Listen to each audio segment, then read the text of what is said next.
G'day there guys, I want to say that you look damn fine today and I hope your day is looking even damn finer. Back at it again with another episode of r/Am I the A-hole. Now if you love me like I love you, I want you to sit back, relax, chunk a prawn on the barbie, a like on the video, and enjoy today's bloody good content. Posted by user Son of a Peach. Titled, Am I the A-hole for ruining game night by telling the truth? A few nights ago, I hosted a game night for a small group of friends. We had all been quarantining and following the proper guidelines in my country. It was only going to be 5 of us, including me, but one of my friends texted me last minute that she was going to bring a coworker from work, Matt, which is a fake name, which is fine with me. We started by playing a card game where you answer questions about yourself based on the levels 1, 2, 3. The question could be extremely surface level, like what's your favorite color, to something deeper. For example, what characteristic of yourself do you not like about yourself? Everyone was enjoying themselves, and I was happy with the way things were going. Cue a question that I drew. What's the hardest thing you've ever had to go through? Now, for some backstory, my sister passed away a few years ago when I was still in high school. I was pulled out of class and flew immediately to her college and watched her die in the ICU. Needless to say, this is probably the hardest thing I've ever been through. 3 of my friends in the group knew about this, the other 2 and Matt did not. I didn't want to bring the mood down, so I answered that the hardest thing I'd been through was transitioning to a college in a different state where I knew no one. We were all ready to move on, but Matt immediately piped up and said, "Wow, if that's the hardest thing you've ever been through, you live an extremely privileged life." Everyone got quiet. Now, if he had said it jokingly, I probably would have let it go and moved on. However, the way he said it was in a very condescending and patronizing tone, and I will admit, it rubbed me the wrong way. Instead of letting it go, I said, "Well, the hardest thing I've ever been through is seeing my sister die in the ICU and having to watch her being lowered into her grave when I was 17. I just didn't want to bring the mood down." If things were quiet before, they were dead silent now. Matt mumbled an apology, but game night ended shortly after. After my friends all left, my friend who had brought Matt texted me and told me I was a jerk for making Matt look bad, and I could have just let his statement go. I do feel bad about what I said and being the cause of game night ending so soon, but I also feel like I was just making a justified statement. Am I the a-hole? No. Matt piped up. Matt wasn't saying it in a joking way. Matt was making you look bad. You gave him your actual answer, and you knew that it would bring the mood down, and you knew that he didn't know, but that's no excuse for him to have started that in the first place. It's games night. It's aha, we're having fun, not, oh my god, you're so lucky and privileged that you didn't have anything to go through in your life. Shut up, Matt. You only have yourself to blame for this, not the a-hole. Matt made Matt look bad. There seems to be a trend today of social circles and families wanting to protect the peace by having someone else acquiesce to the actual a-hole in the situation. Matt should have minded his tongue, but chose to be a jerk instead. He got what was coming. That's not a today trend, lol. That's been a trend since civilization. Not to mention, he was not initially part of this, but OP was nice enough to welcome him into it, probably knowing very little about him. What Matt did was unnecessary and unjustifiable. Yep, invited a stranger and he turns around and acts condescending. Plus, people like Matt make these kinds of games so unfun because you feel like your answers are never good enough. Not the a-hole. Matt was being a jerk and deserved to be heartily embarrassed for it. Maybe he'll think before he opens his mouth a bit more in the future. It doesn't take a genius to realize not everyone is going to feel comfortable answering that question honestly, and I'm so sorry for your loss. Mostly think he was just not thinking before talking, but being a Matt myself, you are not the a-hole, and I'd be very surprised if Matt thought so and wasn't embarrassed and sorry for his comments. I too am a representative from the Council of Matts. Why weren't you at the last meeting, brother? Also, not the a-hole, and Matt is a dick. Posted by user Whole Butterscotch 1. titled, Am I the a-hole for pushing a girl off my lap and making her cry? I, 19 male, just started dating a girl I really like a couple of months ago. I was hanging out with my friend who I will call Joe, who is also 19 and has a crush on this girl Sarah, 18 female. Anyway, we were all hanging out and there were no more seats in the car, so I suggested she sit on Joe's lap, but she chose to sit on mine, so I put a jacket on my lap so she wasn't directly on me.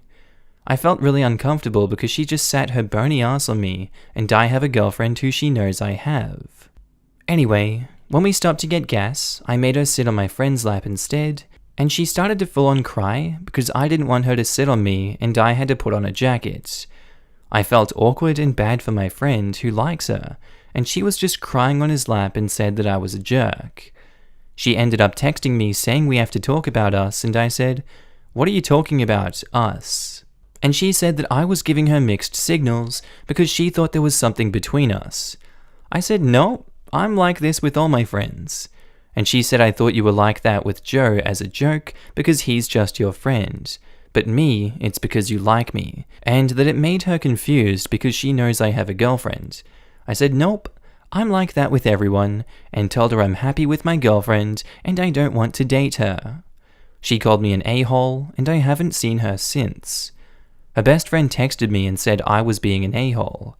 I told my girlfriend, 19 female, against my friend's wishes, who are also her friends, not Sarah, but Joe is, and she laughed and said that boys are so oblivious and that she could tell Sarah had a crush on me, but she trusted me to make the right choices. Basically, she didn't really care, just thought Sarah was kind of crappy for trying to go after a guy with a girlfriend. So, am I the a-hole? I legit didn't really know she had a crush on me. It kind of dawned on me that night. I never pursued her. I slept over at her house once because I was too drunk to drive, but I slept on the floor and didn't let her near me. And I would mention my girlfriend a lot because I'm excited about dating her. Apparently, she thought I liked her because she once asked me if I would join her art club, and I said sure. I don't understand girls. I really don't. I'm gonna say no. Obviously, you weren't understanding the signals, but you were giving obvious signals out that you were happy with your girlfriend, you were excited to be with her, that nothing was going to happen. I don't see how saying that you would join the art club is any indication that you want to date her. That's a very odd signal to be getting. She might want to check her antennas. They might be faulty, these ones. You know, the smoke signals, the mating dance, it's just not coming across the right way, is it? OP, not the a-hole. Update. Wow, this blew up. Sarah and Joe ended up hanging out on their own, apparently, and she ended up trashing me, saying I was an a-hole, how she liked me, etc. Joe told me privately that he knew she had a crush on me, but wanted to see what I would do and enjoy the show because he thought the drama was funny. She ended up texting me again and saying how I was a jerk, and basically the friendship imploded. The last thing she said was that she wasn't sorry, and I said, well, I can be sorry for the both of us. Joe still has a crush on her, and I'm sure he's still trying to date her, but that's pretty much it for that. My girlfriend loves all the comments calling her a keeper, and has found the entire situation hilarious. She really is a keeper. Thanks, everyone. Not the a-hole. I think this girl doesn't know how to handle rejection. Also, a bit entitled. She cried when she didn't get her way. And she's a legal adult. We are doomed. I'm really impressed by OP's girlfriend. She wasn't jealous, she didn't throw her boyfriend under the bus. She laughed about it and moved on. I have a lot more hope for the girlfriend than I do Sarah the rejected. His girlfriend is definitely a keeper, and OP sounds like he thinks the world of her. There's a good chance that Sarah might grow as a person. I know a lot of people at 18 who were like anxious messes.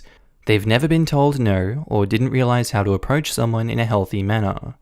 5 years later, they are successful and happy members of society.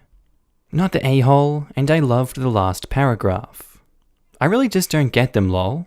I also don't get why she would just start crying when she knew I had a girlfriend all along.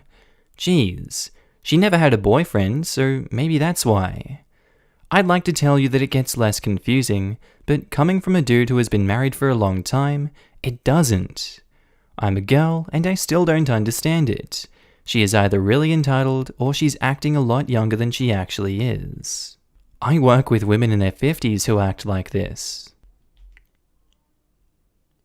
Posted by user Jaya56, titled, Am I the a-hole for recreating a secret cookie recipe the person does not give out? My boyfriend's mum makes these amazing cookie bars.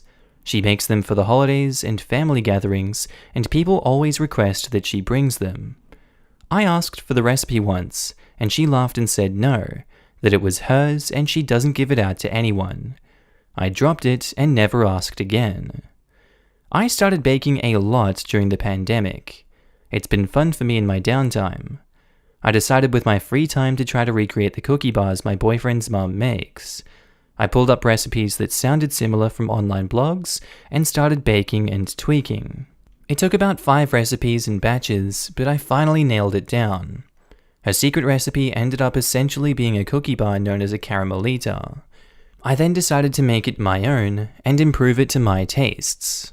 I used higher quality chocolate, made sauce with local homemade caramels, used flaky sea salt on top, vanilla bean paste instead of extract, added a pinch of this fantastic organic cinnamon I had on hand. The results were over the top delicious. My boyfriend declared they are better than his mum's, and he finished off half a pan in 2 days. He was FaceTiming with his mum Saturday and eating one. She asked what it was, and he said, "One of your caramel bars." Joe found a recipe online, but made it even better. She lost it. She started yelling about how awful I was for making her cookies, and how I had no right. He told her that she was overreacting, and quickly ended the call. She started blowing up my phone with nasty texts about what an a-hole I am. I explained to her that I found the recipe I used online where it was very public. I had actually tweaked that to make it more my own, and that I wasn't even planning on bringing them to an event that she's at, so I did not see what the big deal was. She didn't care. She called me names and told me I was wrong for baking a recipe that I knew was similar to hers. She isn't speaking to me or her son. While I don't think my boyfriend should have made the comment about how I made it even better to his mum, taking that out of the equation, she thinks I'm an a-hole for even making them to begin with. I disagree, but from the texts from her and a couple of family members of hers, they think I crossed a line. Am I the a-hole for recreating this recipe? Personally, I don't think you're an a-hole for recreating the recipe. I think the son caused the mum to blow up in this situation, and it made the mum view you as an a-hole. I think him saying one of your caramel bars, as if she had stolen it off the mother. I can see why the mother would think that it is a personal attack. And then on top of that, to be one-upped, where her son then says, "You know, it's better than yours, I'm sorry." OP, you are not the a-hole in this situation, but I do understand why she would view you as an a-hole, and I don't know if it's easy to fix that in her eyes. She doesn't sound like a very forgiving woman, that's speculation, but I would hope that she can forgive you, and you guys can come to a mutual understanding. Not the a-hole. She started yelling about how awful I was for making her cookies, and how I had no right. You shouldn't have posted the recipe online if you didn't want people to know it. Oh, you didn't post it? Then I stole someone else's recipe, not yours. I'm glad we don't have to be mad at each other anymore. She didn't care. Oh, in that case I'm going to post the recipe on Facebook. Thank you. They think I crossed a line. I made cookies. Whatever stupid response. It's cookies. More bullcrap comes. They are cookies. Dear mother-in-law, I have decided that you are absolutely right, and I offer my fullest apologies from the bottom of my heart for attempting to cook something similar to your cookie bars. Please find attached a list of every dish I know how to make. If you make any of these, please cease and desist immediately. As you rightfully pointed out, it is wrong for us to ever try to cook similar dishes. 2 people in the same family should not attempt to cook similar recipes. Please provide me with a list of all the recipes you know, and unless they appear on my list, first come, first serve, then I shall never attempt a recipe similar to those on your list. The cookies are obviously yours. Please do not try to choke on them. Yours do have a tendency to be a little dry. And as I know the recipe for water, tea, coffee, and several other drinks, and we're apparently doing this now, you won't be able to wash them down with any of those. For home consumption, not the a-hole. But if you started bringing her signature dish to family events, etc., yeah, you would be. I think all you can do in this situation is what you've done. In theory, what you do in your own house is your business. And I don't get folks who get bent out of shape over this kind of thing. She told other family members? That's weird to me. However, it doesn't really matter what I think. The fact is, she's ticked, she's hurt, and rightly or wrongly, you're going to need to figure out a way to repair it, or let it blow over if you continue to have this strange, irrational woman in your life. Good luck. Can you believe the audacity of my little boy's girlfriend? She made him cookies that I usually make. Yeah, OP is definitely not the a-hole. However, it will still be up to her to fix things, as this woman is definitely irrational and feels slighted. I am legit not sure how OP can fix someone else having an irrationally angry reaction to cookies.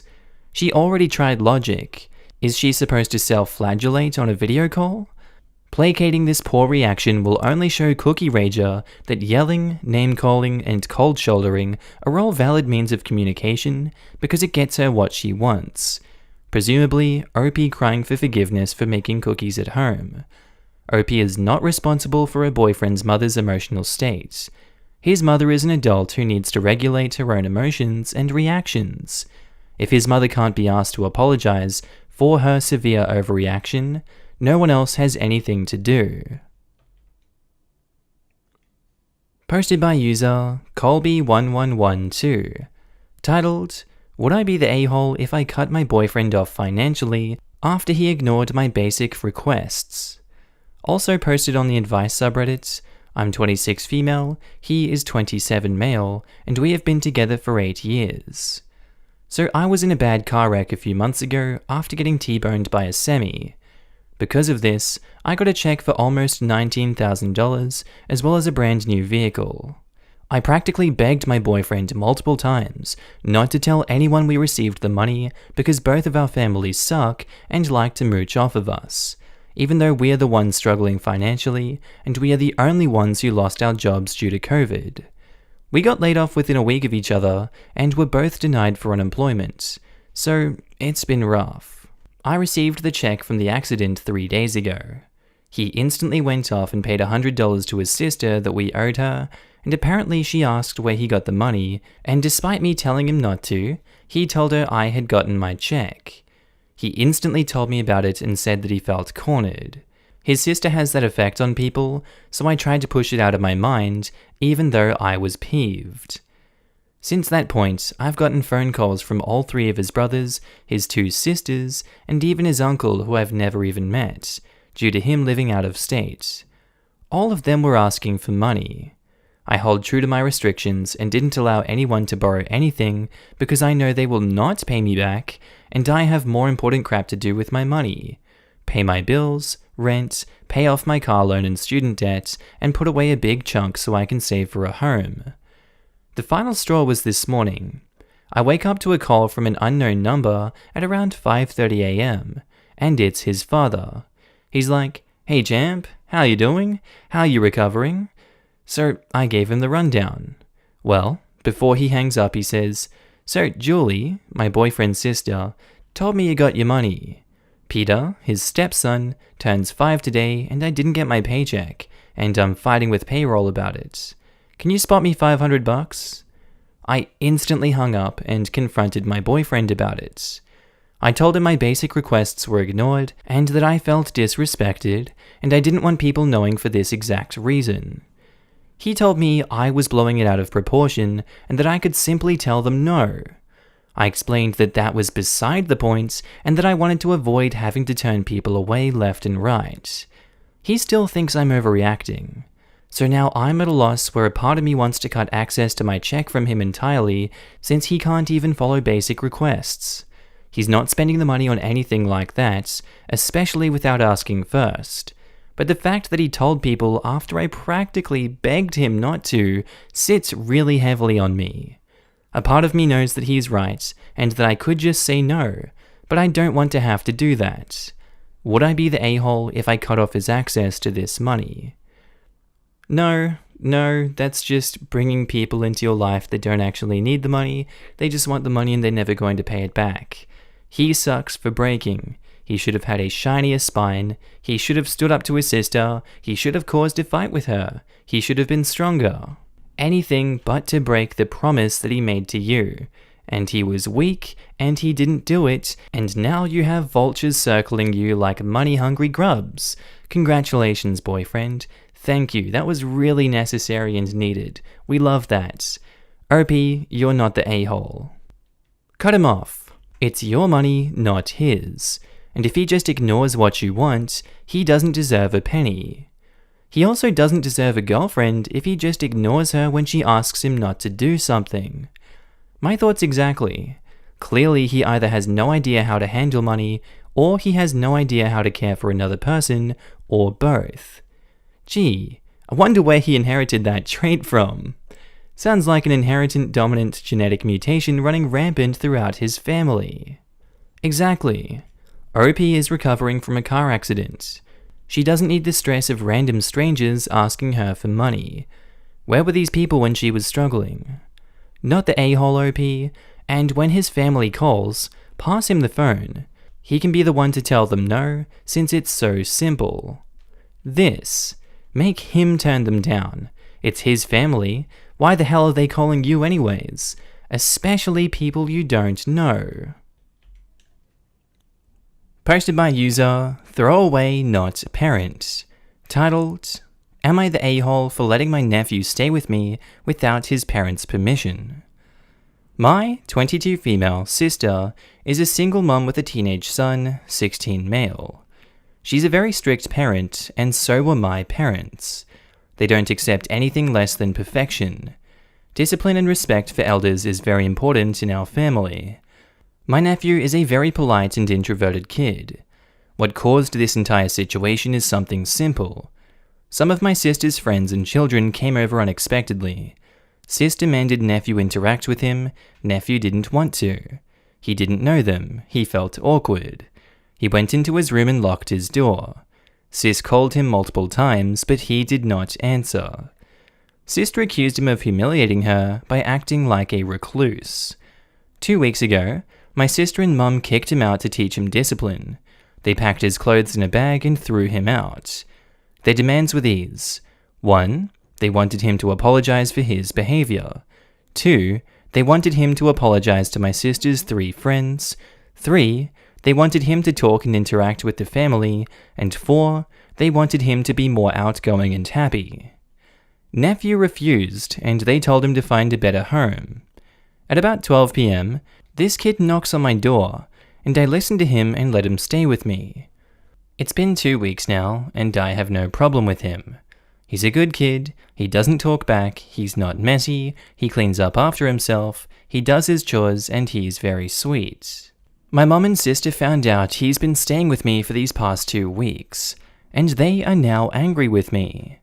They say that I insulted both of them and proved to my nephew that being disrespectful and then not apologizing was okay. They told me that they weren't going to let him starve outside. They would have let him come in once he apologized, and it was a lesson about discipline and the importance of respect.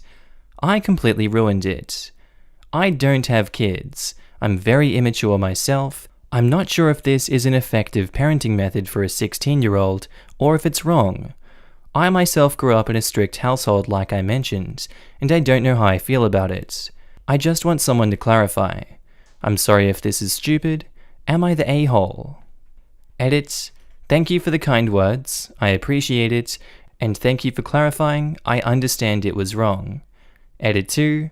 Guys, I'm 22. My sister is 32. Not the a-hole. As someone who was kicked out at 18, taught nothing about respect or discipline, it screwed my life up and made it 100% harder to do anything. I'm lucky that I had friends to stay with. I would have given anything to have an auntie like you, not to mention how dangerous it is to be young and on the streets. Yeah, this is child abuse, not teaching discipline or respect. Not the a-hole OP. I hope it's not too arrogant to assume they're in the US, as I think the age is 16 when in Europe, or perhaps that's just the age of consent. But can't the sister be charged with neglect? You can't just kick out a minor like that.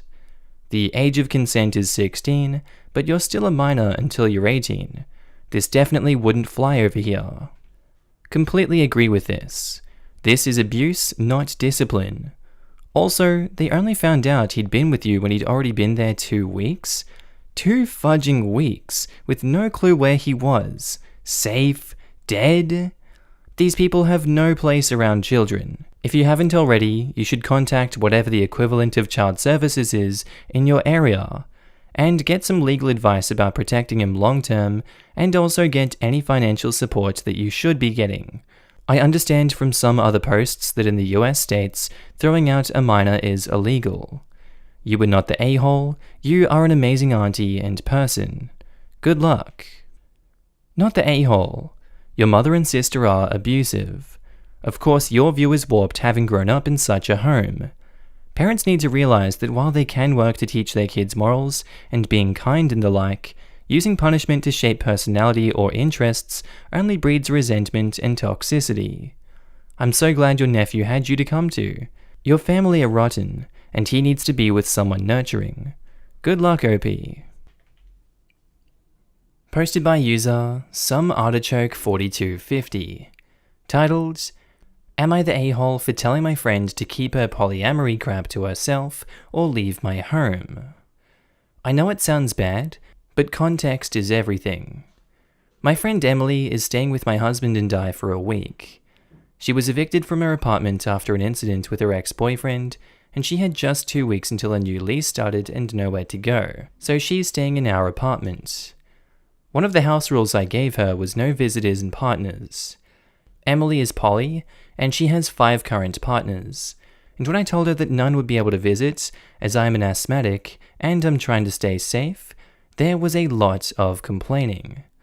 Twice, she compared her experience of me not allowing a visit from her partners to homophobia, which ticked me off because I'm queer and she's straight, and that's a hell of a thing to accuse a queer person of. Well, I ignored her because I feel like it's my house, my rules. In 2 weeks, only 5 days left, she can resume life as normal. Next came the discussions as to why monogamy is morally wrong. These happen almost every night at dinner, but my husband and I have finished a long day of work. We're at our dinner table and have to be lectured by a house guest as to why monogamous relationships defy nature, how they're all designed to fail in a pile of cheating and jealousy, and how much more enlightened poly is. I have no problem with poly, but I just see it as a preference, not an inherently better relationship model. We ignored that behavior as well. She broke us last night, however. For some reason I was feeling sweet, probably all the wine I had, and decided to pull out my wedding album. I know, dumb choice to make with Emily there, as I now see it in retrospect. I was looking through the pictures with her, and I pointed out that the ceremony is my favorite because it's just super cute.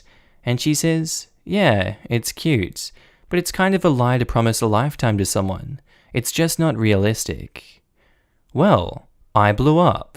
I told her to keep your polyamory crap to yourself or find somewhere else to sleep for free. I then went to my room, slammed the door, and cried. I haven't spoken to her since.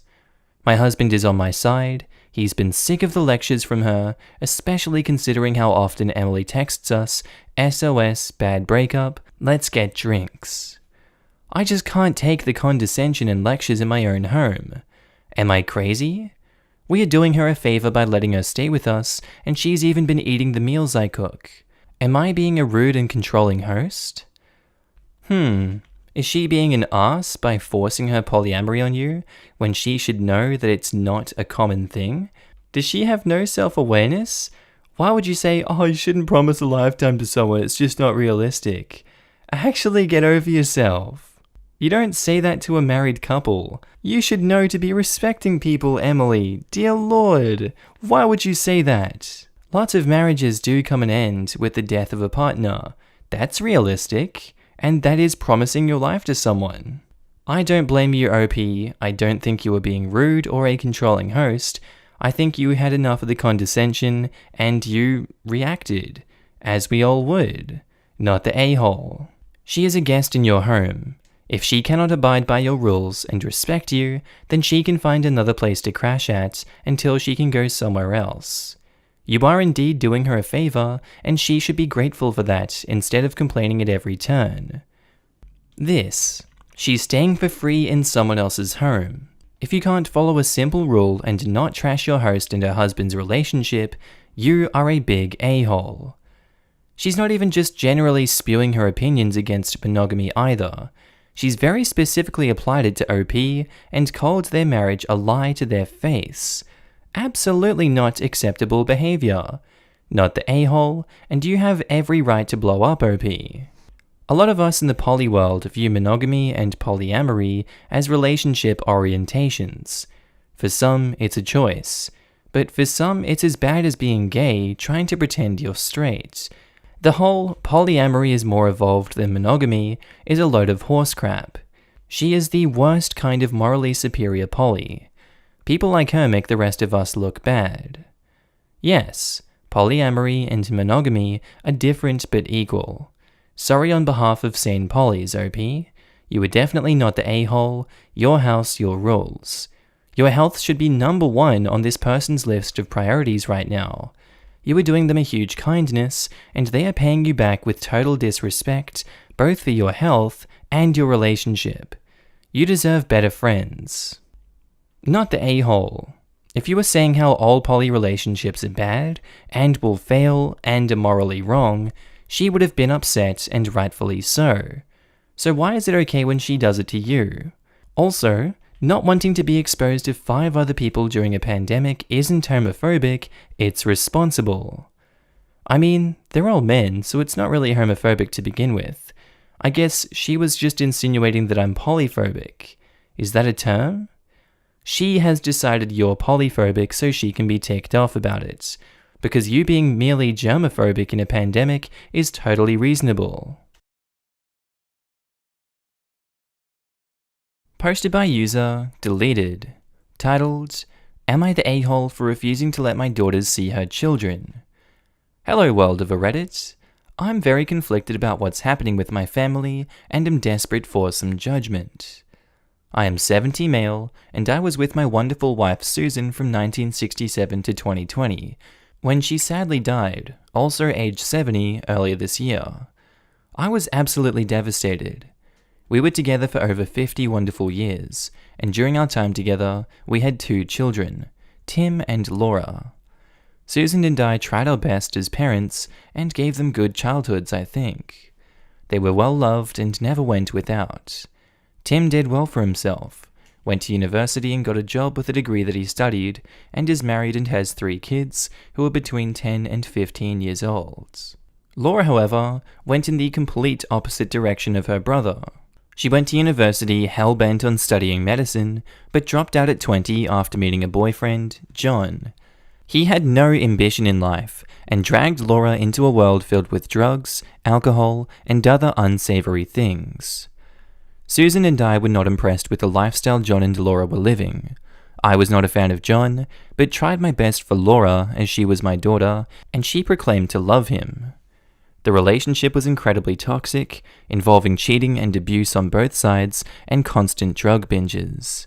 The relationship was on and off for years, and produced Laura's 2 kids, 16 female and 10 female. She stayed with John until her youngest was about 3 and kicked him out. She seemed to finally want to beat her addictions, and I even paid for her to go to rehab, and I looked after the kids with Susan. Laura came out a changed woman, and even turned into a decent mother. This lasted only 2 years, where she got back with John, got back to alcohol and drugs, and became a danger to the girls. Social services took them away after a dangerous incident. John and Laura weren't allowed contact, and both of them eventually signed away their parental rights. Susan and I became the girls' guardians. Both my granddaughters were traumatized, but Susan and I tried our best. They eventually settled and became happy, and didn't seem to be bothered by not having their parents. Tim also helped out greatly, and the girls have a great relationship with their uncle and cousins. Laura has recently surfaced after about 4 years and reached out to me on Facebook. I learned John had passed away. She went back to rehab and even has a stable job and is living with a trusted friend. She also wants to see the girls. I told her I was happy she got back her life, but that she really messed up as a mother. I talked to the girls, and the oldest downright refused to see her, and the youngest cried at night when she learned her mother was back and doesn't want to see her mum. I told Laura that the girls didn't want to see her, and I was sorry. She has since called me an a-hole and says I'm refusing her children. Tim says Laura is the a-hole as she chose drugs and drink over being a mum. I'm really conflicted by all of this. I'm just an old man and I don't want to upset anyone. Edit, the youngest cried and doesn't want to see her mum. I never once lied to her and said her mum didn't want to see her. You're not the a-hole in this situation. She, as the mum, is the a-hole. She did indeed choose drugs and drink over being a mum. As hard as that decision was for her, she did make that decision in the end. You are not the a-hole for looking out for the best interests of those kids.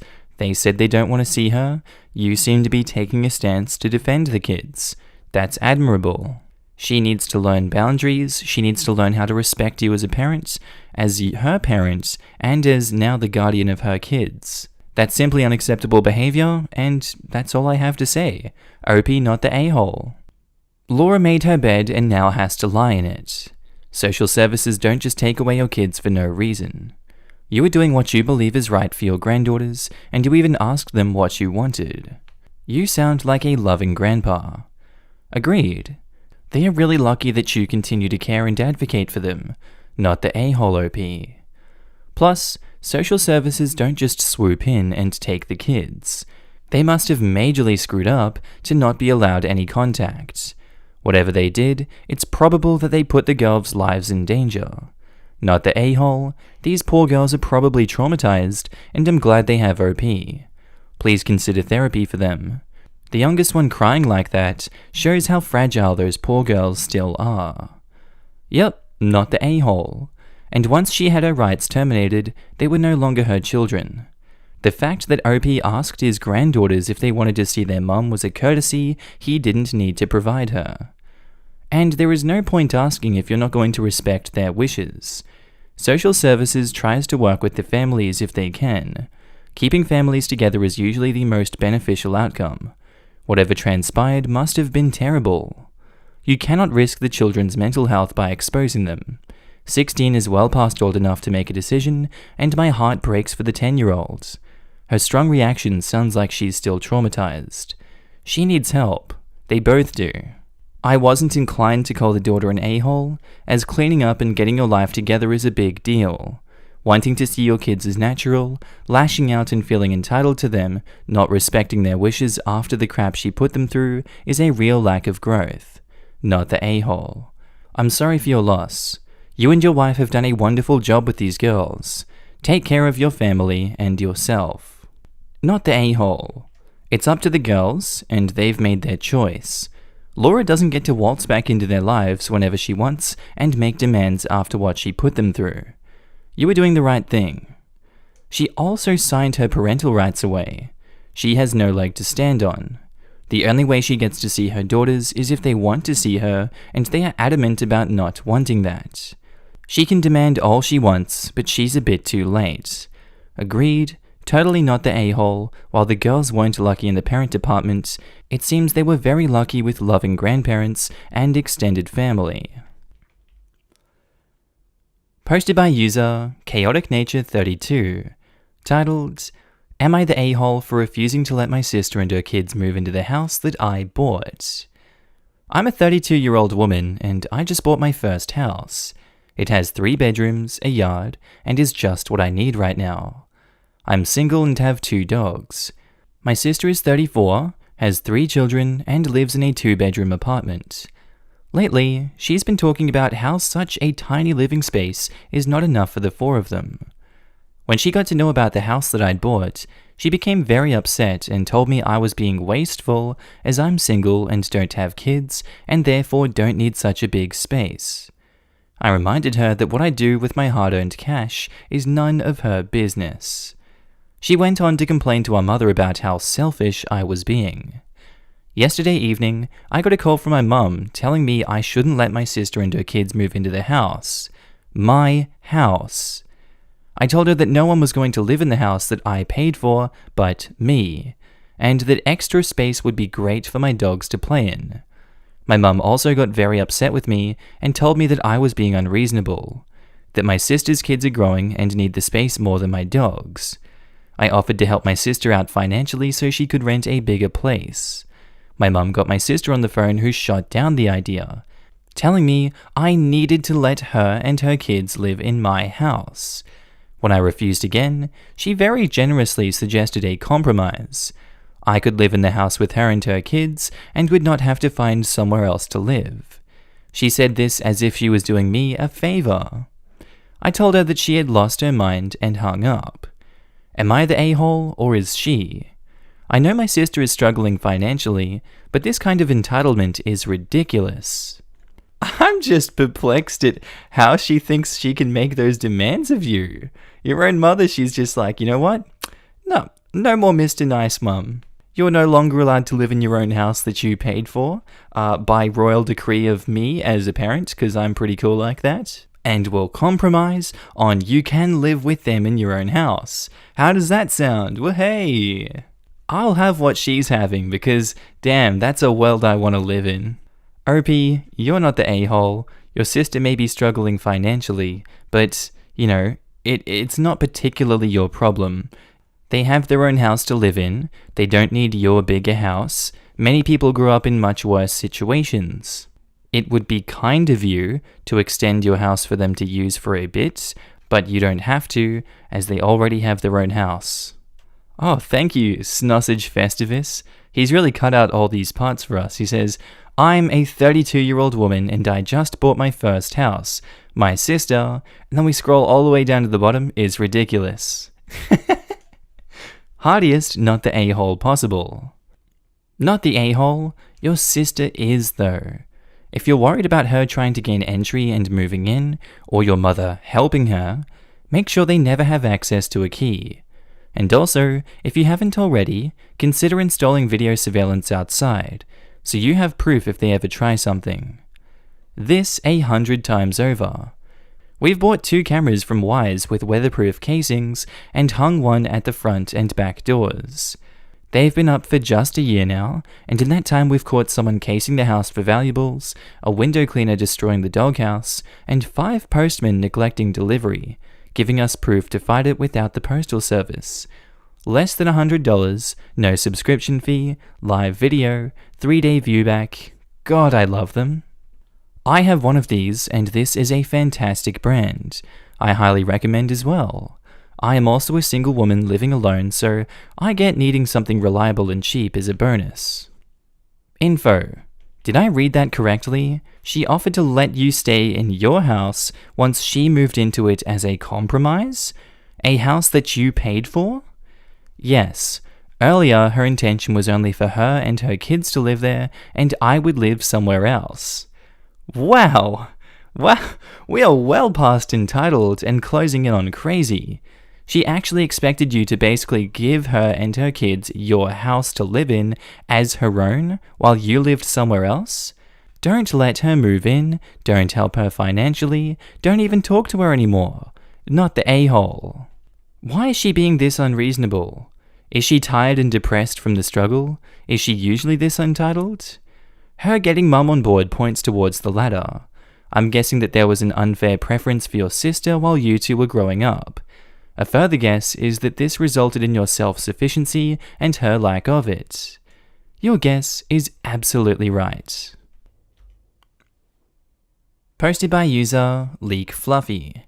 Titled, Am I the a-hole for telling my best friend that I'm not happy for her? I dated my ex-boyfriend for a few years, and we broke it off a few months before COVID. We were both madly in love, and I'm still not over him. My best friend knows this. A few months ago, she started getting distant from me, and it's super unusual for me because she needs me for everything. Like, just a few things that I helped her do. Find colleges, apply to colleges, help donate money for her college fund, help her build her resume, find her therapy, find her a job, and countless other things. I even paid for a lot of stuff for her, like going on trips and such. She didn't really do much for me and was somewhat of an emotional support because we'd always talk about her, but then I really didn't mind and didn't care what I did for her. She was my BFF, and you love your best friends. They're sisters. Last month, she broke and told me the reason that she's so distant is because she's quarantining with my ex, and they're a thing.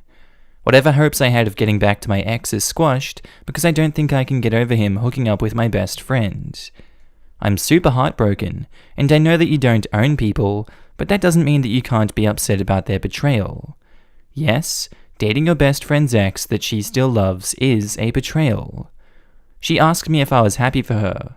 What the hell? Because she finally got a good job and a nice boyfriend. That job she has is solely because of me, because I asked an old acquaintance to return a favor by hiring my best friend. He wanted to hire someone else, but I begged him to hire her. I know how people are sometimes hurt, but then they say, "But I'm truly happy for you." I honest to God don't think they mean it, and when I say I'm happy for someone, I want to mean it. I'm not happy for my friend. I just am not. I can't make myself be. I told her as such, and told her to stop contacting me. She's now blowing up my emails and DMs because she's so hurt by what I said to her. My dad said that I should have just kept this to myself since I know my best friend is a sensitive person and is hurt. But what about me? Am I given a sensitivity pass because I've looked after my friend for so long? Do my feelings just stop mattering at some point? Edit. My conversation with my best friend went as followed.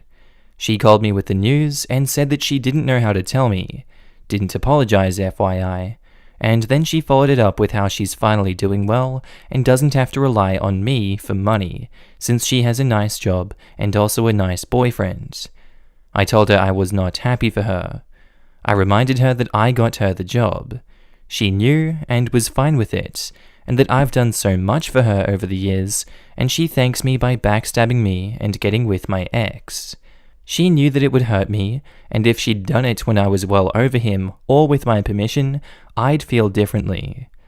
Then, I told her not to contact me again, because clearly I'm her friend, but she was never my friend, and I want to stick with people who are supportive toward me and reciprocate my friendship. Then I ended the call.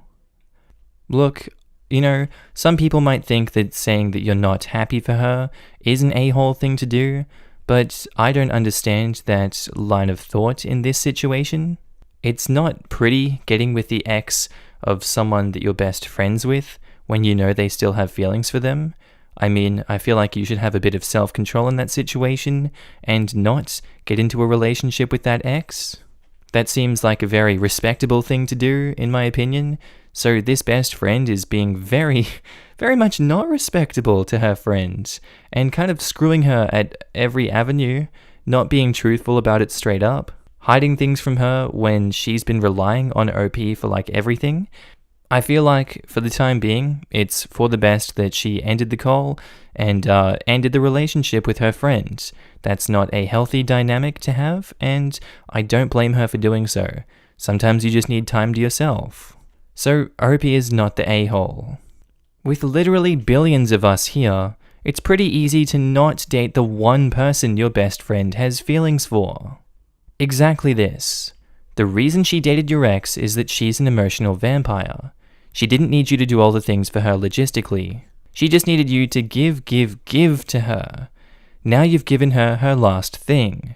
Move on and take this as a painful lesson. Don't give to people who don't give back. Not the a-hole. Emotional vampire? Haven't heard this one before. Oh, I have. They drain your energy and your sanity. And for you, What We Do in the Shadows fanboys, Colin Robinson. He's stealing your emotions and your energy. Most definitely not the a-hole. That's pretty messed up, especially considering how little time has passed and how much you've done for your friend. You don't have to feel any particular way about it, just feel how you feel. If you're upset, which I'd say you have every right to be, then just be upset. You are your own person, and you're allowed to feel however you want. You don't owe anyone anything. I genuinely hope you can heal from this situation. That absolutely sucks.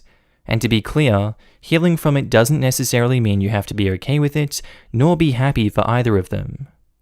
I think that friend maybe has some issues. This seems like something deliberately done to hurt OP. She doesn't act like a real friend.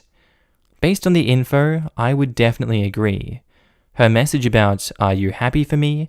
seems very pointed and like it's meant to almost rub it in OP's face. Yeah, exactly. The whole, "Are you happy for me that I finally have a boyfriend?" is so obvious that she was hoping OP would feel bad about it. I don't know why some people feel the need to do this to their friends. Aren't you proud of me? In these situations, so obviously shows how she's trying to play it off like it's totally fine and okay to do. Posted by user Fasay, titled, "Am I the a-hole for walking out of the hospital after hearing my wife's diagnosis?" I, 33, get a call from the ER on Friday saying that my wife, 32, drove herself there because of searing pelvic pain. I'm on a business trip until Saturday, but I drive back in time to be there Saturday morning before she woke up. A while after she wakes up, the doctor comes in. My wife says to stay with her, so I say okay. He takes a deep breath and said that from the transvaginal ultrasound and CT scan results, she has ovarian cancer. My wife starts sobbing, but at first I stay still because I don't even know what to make of it. My wife asks what that means for her, and he says that she'll at least need a full hysterectomy, and they'd have to remove the fallopian tubes as well as the ovaries. That news jolted me from my chair, because the doctor was effectively telling me that she wouldn't be able to have kids after this, and after years of work, I thought we'd finally have a family. I'm overwhelmed with emotions of anger. Not just anger at that disease, but pent-up anger from the fact that I'd begged her to have kids since we were 26, but she refused for her career. And now, instead of becoming a real family, I didn't even know if she would remain the woman I married, whether the last picture of us together would be the last time I'd remember her looking beautiful, young, and carefree. Because the wife I saw in front of me was already a different person. My wife started to grab my hand and say, "We'll fight this, and we'll adopt." But I shook my head and turned to walk out the door. I still had my suitcase in the car, so I drove to a hotel, because I didn't know if my wife was going to end up being discharged or what. At the hotel, I was at least able to get out of my reactive mode, but I was still so disappointed that our dream of a family was over. I finally was able to get a grasp on all of my emotions and feel more like my normal self in that I knew exactly what I felt about every aspect and how I would react to it from here on. I get a call from my mother-in-law saying that if I was at a hotel or wherever else, I should just stay there. Am I the a-hole for walking out? I admit it was done on impulse, but this diagnosis just sliced my life and my wife's life wide open. I wasn't going to expel the cancer if I stayed that night, but I did at least make myself aware of my situation. And I feel I have a right to be angry that my hope of biological kids, the only kind I ever wanted, is rapidly fading away. You know what, OP? It seems like you've shown your true face in all of this. And I'm sure it hurts that for 6 years she's not wanted to have kids with you and she's been focused on her career. But it kinda seems in that department, you guys weren't a match. Hindsight is of course 2020, we can't change the past, we can't control it, we can't control the future, we can only control how we react to things. And you reacted in possibly the worst way possible. I don't think there is much recovering from this. I wish you the best of luck in salvaging this situation. It sounds like this relationship is over though. I think you've checked out, I think you've made it very obvious you've checked out, and I feel really bad for your wife, and I hope she gets through this. Oh my god, your wife deserves far better than you. You're the a-hole. This is not about you or your feelings. No one preempts cancer. No woman should be forced to have children earlier than she's ready to just fit into someone else's grand master plan. The fact that you don't see her as the person you married when she is more than just an incubator and a baby-making machine is deeply troubling. You should go back and grovel and support the hell out of her, because the vows you made were in sickness and in health. Stop being a wet ham sandwich of a man and be a decent human being. He should not go back. Cancer patients have a better success rate and recovery if they are surrounded by positive influences around them. My mother had that operation, and it took years to heal internally. This high-stress situation revealed his true character, and I honestly see no coming back from this. What's there to excuse? Sorry that you ruined my hopes of a real child because you got cancer? I feel less attracted to you because your oven is being ripped out and we can't get a bun in anymore. Not the positive influence OP's wife needs, and I doubt he has anything more to offer her than seeing her as a baby maker. Imagine wasting that much time on a man to find out what a terrible person he is when you need his love and support the most. He 100% shouldn't go back and grovel, just in case there's any chance she actually listens and takes him back. You're the a-hole, OP. She deserves more than you. This, no chance of a real family? Is his wife not his real family? You're the a-hole all day. You're the a-hole. All your wife seems to be to you is an incubator. You have no regards for her feelings and abandoned her at the worst moment. I want to vomit more than I can possibly contain in myself. OP's wife gets a cancer diagnosis. But yeah, screw her, because he had plans since they were 26, but that evil woman couldn't let go of her career. Boo-hoo! OP, you disgust me so much. I hope she makes it through her diagnosis and treatment, and then dumps your ass. In good as in bad times, right? Unless she doesn't do what you want her to. When she clearly wasn't ready yet to have kids, then it's all her fault that you won't have a real family. I hope you never have kids. Just imagine one turns out gay, then it's not a real boy or a real girl. What the hell did I just read? I'm so angry here. Posted by user Wedding Not a Baby. Titled, Am I the a-hole because me and my boyfriend will not give one niece special treatment at our wedding because it's close to her birthday? I, 26 female, and my partner, 26 male, are getting married in 11 months, on a Saturday, and 3 days after our day is one of our niece's birthday, her 6th. We have 3 nieces. The eldest 2 belong to my future sister-in-law, 5 and 3 years old, and the youngest is my brother's daughter, 2. When we booked the dates, we were aware that it is close to her birthday, but we'd figured because it was not on her day, it would be fine. We have been asked by his sister if we could make our wedding a little bit more special for her. She asked for her to pick out the dresses, her to wear a tiara. Is that spelt correctly? Tiara. No, it's not. While the other 2 have simple headbands. Invite one school friend, 30 minutes to an hour of her music playing, people to sing happy birthday to her. We said no to this. We want the flower girl dresses to all look the same and to go with the color scheme. Plus, we know that if the other girls see her wearing a tiara, then they will also want one. We do not want some kid at our wedding who is not with their own parents, for safety reasons obviously.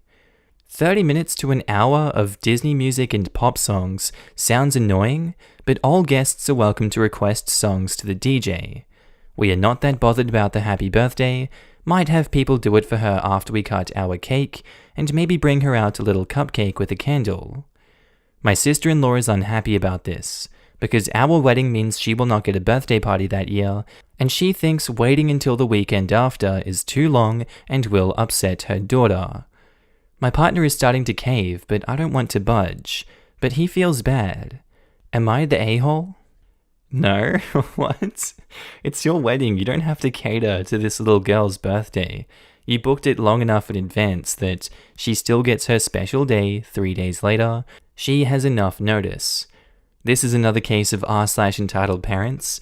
The mother is the only one bothered by this. The mother is the one making it a big deal to this girl. If she just told the girl, okay, we're going to a wedding, and then your birthday party is 3 days later, the kid genuinely wouldn't care. It's the mum putting the idea into the kid's head here. She's the only one that cares, and now she's making her daughter care. That's the malicious and disgusting behavior, and OP is right for clapping it down. Come back to reality, hun. OP not the a-hole. Are you serious? A school friend? And half an hour of her own music? Picking her own dress? And a tiara spelt correctly? What the hell? They're kidding, right? They have to be. It's your bloody wedding, not some party they can arrange to their liking. It's your wedding. If they're that bothered, tell them they can have their own party in their own home because they're not welcome at your wedding. Jesus, I've heard of people pulling some petty crap at weddings, but this is unbelievable. And your fiancé is starting to cave? Tell them to pee off. I wouldn't want them anywhere near my wedding. They sound obnoxious. I think my sister-in-law didn't think of it as that big of a request because at her wedding she had children's entertainers for the kids. So by her logic, if she can do that, then we can do this. It's a ridiculously big request. It's a huge imposition. She's 6. 6! You can't command someone's wedding because it's your daughter's birthday the next day. At this rate, they'll be expecting Disney World to allow her exclusive access for her 10th birthday. They'll probably try to combine OP's anniversary and the daughter's birthday every year at this rate.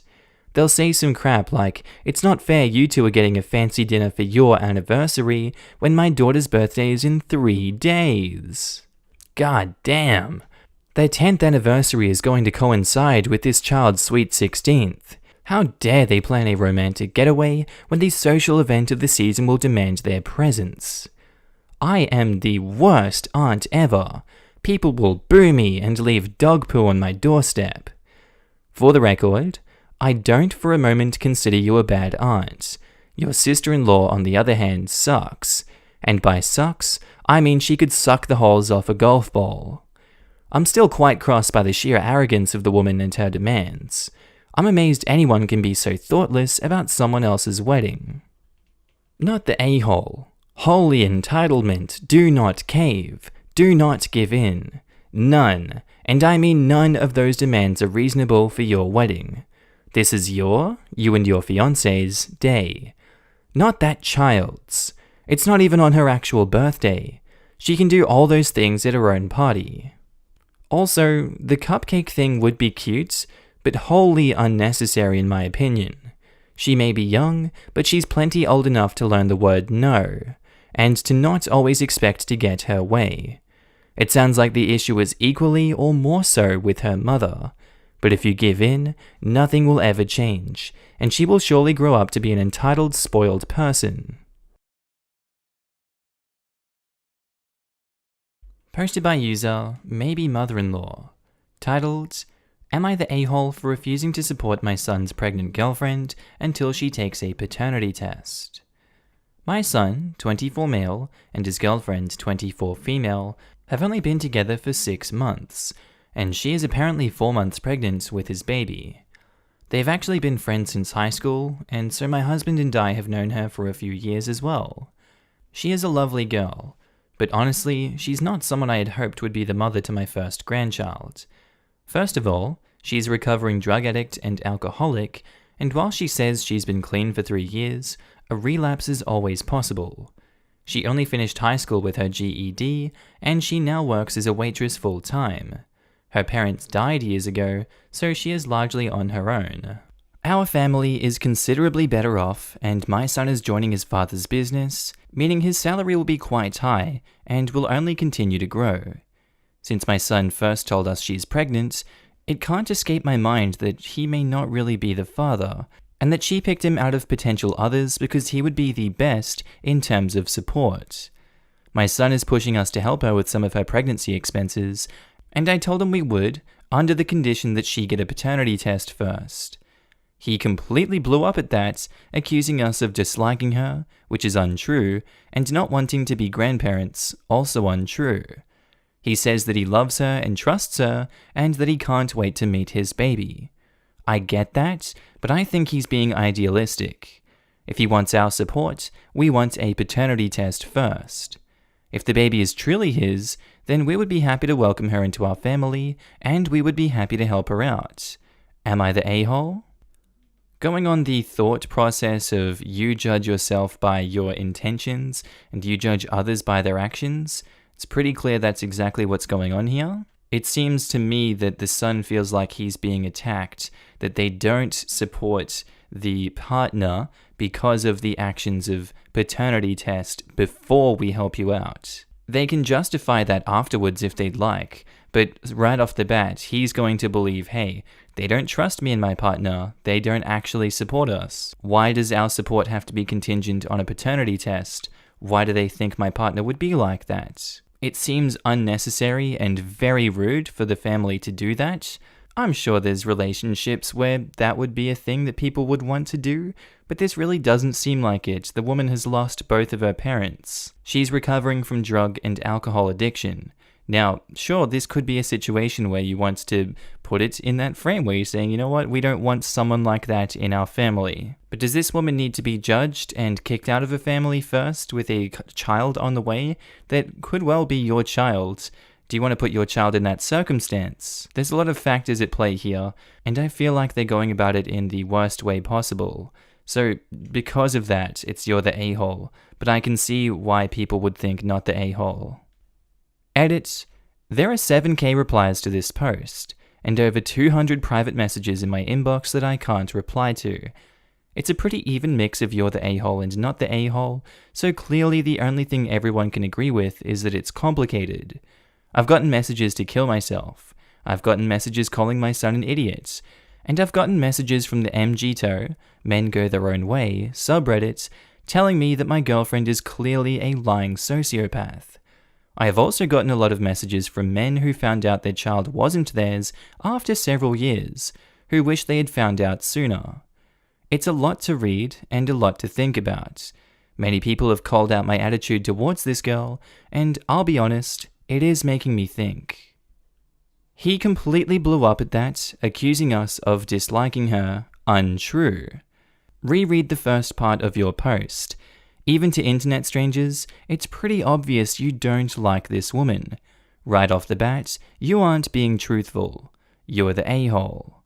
Agreed. You're the a-hole, your son loves her and wants to be with her, and believes this is his child. If you have the money available, and would have helped if it was someone you approved, then support your son and his soon-to-be family. No one is saying throw millions at it, go into debt, or write them into the will. ETA, something I just commented below, would OP want a paternity test if the situation was different, if the girl hadn't been drug addicted? Exactly. If the girl was poly purebred with a perfect pedigree, would OP have asked for a paternity test before helping? Not to mention, asking for a paternity test now is questioning the integrity of the people involved, son and girlfriend. And in no world does that not make the OP an a-hole to them. There are too many other variables going on. They've known each other since high school. Who knows what kind of relationship they've had, or how much the son tells OP. It's irrelevant if they've been friends with benefits and started a relationship, or have been friends for years and started a relationship, or had a one-night stand that turned into something more. They are already past the first trimester. They're in a relationship, they're having a baby. Son asking mum to help out with a few expenses, not the a-hole. Mum declining to help because she doesn't feel comfortable doing so, not the a-hole. Mum/OP putting the stipulation of a paternity test before helping, a-hole. Why does a 24-year-old, who's going to be working for his daddy's company, need his mum's money to pay for his child's? This reply should be way higher. It's all I could think reading the post. I don't think OP is the a-hole for not wanting to support their adult son's child. That wasn't the question though. OP is definitely a spoiled classist a-hole. They're accusing the girlfriend of cheating because she didn't grow up with rich parents. And she had a drug problem 3 years ago, likely when she was dealing with the death of her parents? Like, seriously. It sounds like she went through something unbearable and took drugs to cope. Then came out the other side, got clean, got her GED, and is working hard to support herself, all while not having her parents there for her. Having lost my dad at the beginning of this year, that kind of loss can seriously destroy you, and I can definitely see why that sort of pain would lead to drug abuse. Someone else says, in regards to the "you're the a-hole," I don't think I've ever disagreed with a top-rated "am I the a-hole" judgment more. It's clear OP has doubts about this girl's parenting ability, which is absolutely fair because she has a difficult history and she got pregnant less than a year after dating OP's son. Rather than saying, well, there is no way in hell we're going to get behind this one, OP is giving their son a chance to bring them on board by showing some definitive proof that their relationship is in good faith. A lot of young people tend to believe their partners to a fault. "We're in love," declares the young man with a partner of 6 months. OP is old enough to have a son in his 20s. They've probably seen some crap. Being willing to support a child only when they are with a partner you feel you can trust doesn't make you an a-hole. Good parents don't subsidize bad decisions for fully grown offspring. I couldn't agree with this more. The amount of blind faith and support this thread has for the girlfriend is so bizarre. In a perfect scenario, he's the father, she continues to remain clean, and they live happily ever after. But I don't think it's completely outrageous for OP to demand a paternity test before financially and emotionally committing to this girl and her future child. Not the a-hole. Also, want to call out that a GED is no less a feat than a high school diploma. They are functionally the same, and in some cases have more requirements than a high school diploma. I respect an ex-addict with a GED who works full-time to support herself without parents to fall back on, over a kid making a great salary because of nepotism. OP and the son sound lucky to have her in their lives. Edit. Did not expect this to be my most controversial Reddit opinion, but I just want to add to it. I am a privileged white woman with a master's degree, and I've met tons of people like me throughout my life. But if you're ever around someone who has had to fight and claw their way out of hell and into a meager existence, shut your mouth for 5 minutes. You might learn something. This is 100% what I was thinking as I read this. I admired this poor girlfriend more and more, even written from the perspective of OP, who clearly looks down on her. She's totally on her own. She's been clean for years, she works full-time, she got her GED. Sounds like she's worked hard to get her life on track. Sounds like she's doing better than most of us would under the circumstances. I doubt the OP would do that well. She sounds like a keeper. Update. Am I the a-hole for refusing to support my son's pregnant girlfriend unless she takes a paternity test? I received a message asking for an update, so here we go. After my original Reddit post, I talked to my son and asked him what kind of financial help he had in mind. According to him, since she does not have insurance, many of her medical costs were adding up, and he wanted to help her with those. A lot of people asked me why my adult son was so reliant on us, but to us, that's not unusual. He's a recent graduate, and while he will be making a decent salary soon, he's just entered the workforce and does not have much in the way of savings. Plus, our family has always believed in helping each other out. If my daughter was pregnant, we would no doubt help her. I expressed my desire for the paternity test for his benefit, but he would not budge on that. I tried to warn him of the countless stories of fathers duped into parenting children that weren't his, but he was certain. A couple weeks later, his girlfriend actually reached out to me herself. We met up, and she told me she was embarrassed he had asked for financial help on her behalf, as she did not want to take any assistance. This surprised me, as I assumed that she was the one pushing for the money. She was uncomfortable with the paternity test idea, but she said she would look into it if it bridged the peace between me and my son. With COVID, the paternity test never ended up happening. It just wasn't a priority. Over the past few months, I've been talking with them more and more, and my husband and I bought them a substantial gift for their new home as a gesture of apology and goodwill. We did offer financial help, but my son refused it. By the time the baby was born, I had gotten to know his girlfriend better and was warming up to her joining our family. She truly is a delightful young woman, more so than I gave her credit for. The baby was born 7 weeks ago. It's a boy, and my son is absolutely thrilled. I've not gotten to meet him yet, but I have gotten to see him over video chat and in photos. He looks like my son. It's not an exact resemblance, but I can see my son in this little boy's face. Enough that paternity doubts are firmly in the back of my mind. Truthfully, I've fallen in love with this little boy, and watching my son grow into becoming a father has been the proudest thing in my life. If I had missed this, I would have never forgiven myself. I'm so glad that you've been able to look past your misgivings and give your son's girlfriend the chance she deserves. I hope your mind stays open and that love finds you and yours in all its forms. Same. I feel like often a lot of Am I the A-holes end up just having mother-in-laws and daughter-in-laws getting off on the wrong foot and just going downhill. This is proof that sometimes if one side just offers an olive branch and the other stays open-minded, everything works out. I'd love to know where all your assumptions came from. Why did you assume that she was sleeping around behind his back? Why did you then assume that she chose your son to be the father because of your wealth? Why did you assume that she was the one asking for money? All your baseless assumptions really landed you in hot water.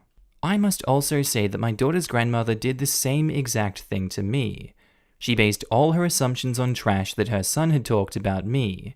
We were no longer together, told me I was promiscuous, and demanded a paternity test before my daughter would be included in any family money. My daughter was 18 months old at the time and strongly resembled her father. It hurt me very deeply. It caused a huge problem in our relationship and made it very difficult to communicate with her in the future. She did come around eventually, and our relationship improved. She has passed now, but she was a wonderful grandmother, and I'm very thankful to her for that. You owe both your son and his girlfriend a big apology. Please think before you jump to conclusions. Those are some incredibly hurtful things to say, and I'm glad you're feeling more comfortable, but I really hope that you apologize directly to your son's girlfriend. I promise you, she needs to hear it. And OP says, yes, I made assumptions and they were entirely baseless. I saw my son in a difficult situation and I panicked, and judged her, when really, my son was as irresponsible as she was. I've gotten to know her better over the past few months, and I was wrong about her. I have apologized, and when I get to see them in person, I will apologize again. I really want to believe all of this, but your son going from needing and wanting you to help to pay for pre-birth medical costs to now having a new house in a short time, which requires money, just rings odd in my honest opinion. If true, kudos to her for her recovery after losing her parents, still getting a GED at least, working full-time to support herself, and being a better person to you than many would be under the circumstances. And OP says, they didn't buy the house. They are renting. Rental prices dropped with COVID to something in their range, whereas medical costs were much higher.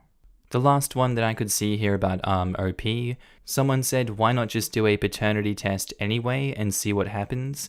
And they say, I would not do that behind their back, not after everything. Posted by user DrewDog the Druid, titled, Am I the a-hole for not sharing medical history before being pranked? Man, this is a throwback. Some of you guys might remember this one, but a lot won't. Heyo, I'm a schizophrenic. Started when I was 22 and will last till I die. I'm active in schizophrenic communities, go to groups, the works, but I'm fairly private about it to most people, to include friends. It's fairly common for people to think I'm eccentric, as it comes with the turf, due to some of my habits.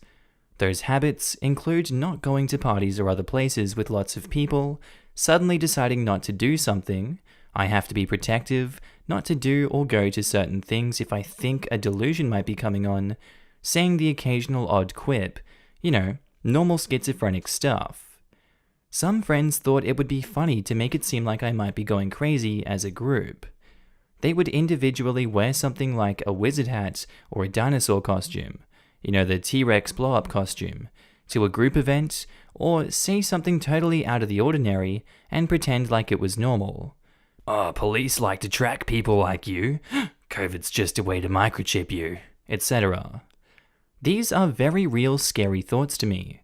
I would ask members of the group if they had heard concerns about these conspiracies or weird garb from the other members, but they all acted like they had hung out with that particular member that day and I hadn't been involved. I was really, really scared that this could have been a massive delusion morphing into a full psychosis, so I preemptively checked myself into a hospital to stop myself from potentially hurting myself or diving further into the rabbit hole, which is common in the schizophrenic community. I was so scared my medication stopped working. No one heard from me for a few days while I was in the hospital, and when I checked out, I confided in one of them about what had happened. I got a really long apology explaining what had happened, and I blew up at them. I have ignored attempts from the others trying to apologize and have no desire to talk with them again. Am I the a-hole for not previously stating that I am schizophrenic? And like before I said, no, it seems like what they're doing to you is very serious, and you did the right thing for putting yourself in hospital, admitting yourself, and getting the help that you needed. It's a very brave thing to do on your part, because especially given your condition of schizophrenia, it's not easy to differentiate reality from a delusion. I would imagine, that's me speculating, that's not me saying that I know this. This is me being empathetic, and I do hope that OP is getting better from this. They sound like a toxic friend group, and I would do my best to avoid them. Friends shouldn't keep something going on for so long if they're seeing it have such a negative impact on you. I feel like someone needs to come and extend an olive branch in that situation. Edits. People have been saying to post the length of the prank. It was around 3 weeks. Resources that I find helpful are the r/schizophrenia subreddits. For groups, just Google schizophrenia support groups in my area. Something will pop up, and when you actually get there, someone will have a further list. You get what you put into groups. You don't have to talk your first couple of times, but no one will look at you with that bat crap look if you say, reality check, is there a bird in the room, or something in that regard? That did happen once, and the audible sigh of relief from 8 other people, and the laughter that followed was hysterical. Medication helps so much. It's the difference between being able to go for a walk with my dog and staying in bed all day. But it takes time. So many people have asked what drug and dosage a loved one should go on. I cannot answer that. There are so many drugs out there in different dosages. I can tell you that you probably will not have a noticeable difference in behavior in 2 weeks after trying a medication. You start small, and you work your way up to a therapeutic effect when it actually helps. It might take some time to actually get to feeling human again. Not every medication is meant for every person, but don't give up. And now to some comments. Not the a-hole. Even if you didn't disclose your medical history, they knew enough that saying those things would screw with you. If a prank doesn't leave both parties laughing, it isn't a prank. It's bullying. A prank is leaving plastic flamingos on a friend's lawn or something harmless like that. That wasn't a prank. When it comes to pranks, confuse, don't abuse. One of my friends would prank the other by putting a bunch of sporks in her yard when they knew that she wasn't home. It was hilarious. She included candy canes for Christmas, flamingos during the summer, and eggs during Easter. It went on for a year before my friend came clean and admitted that she was the sporker. See? Now that's a good one. Confuse your targets. One of my best friends in high school drove 2 towns over to my house and ding-dong ditched me. I opened the door, and there's a paper lunch bag filled with tiny plastic flamingos. To anyone reading this, if you've got silly prank friends like these, you hold tight to them and never let go. I realize now that I've always hated pranks because I didn't know any good pranksters. Your friends sound awesome. Another comment to OP says, "Oh honey, this breaks my heart. My partner is schizophrenic, and it's hard enough on its own without some support group of a-holes deciding it would be fun to collectively gaslight you. Please go with your gut and never talk to these a-holes again. As far as whether or not telling them ahead of time makes you an a-hole, maybe in some alternate reality where schizophrenia stigma didn't exist. Also, I have never heard of a group of friends doing this particular prank en masse. So I don't know how you could have anticipated this happening, because for the most part, this doesn't happen. I'm proud of you for going to the hospital when you felt that you needed to. That's a hard thing to do. A lot of people look back at the friends they had at your age and can't believe they ever put up with such an immature pack of a-holes. You'll meet better people, and hopefully some of your ex-friends will learn a lesson and become better friends in their futures. I don't know why, but your comment just gives off mum vibes.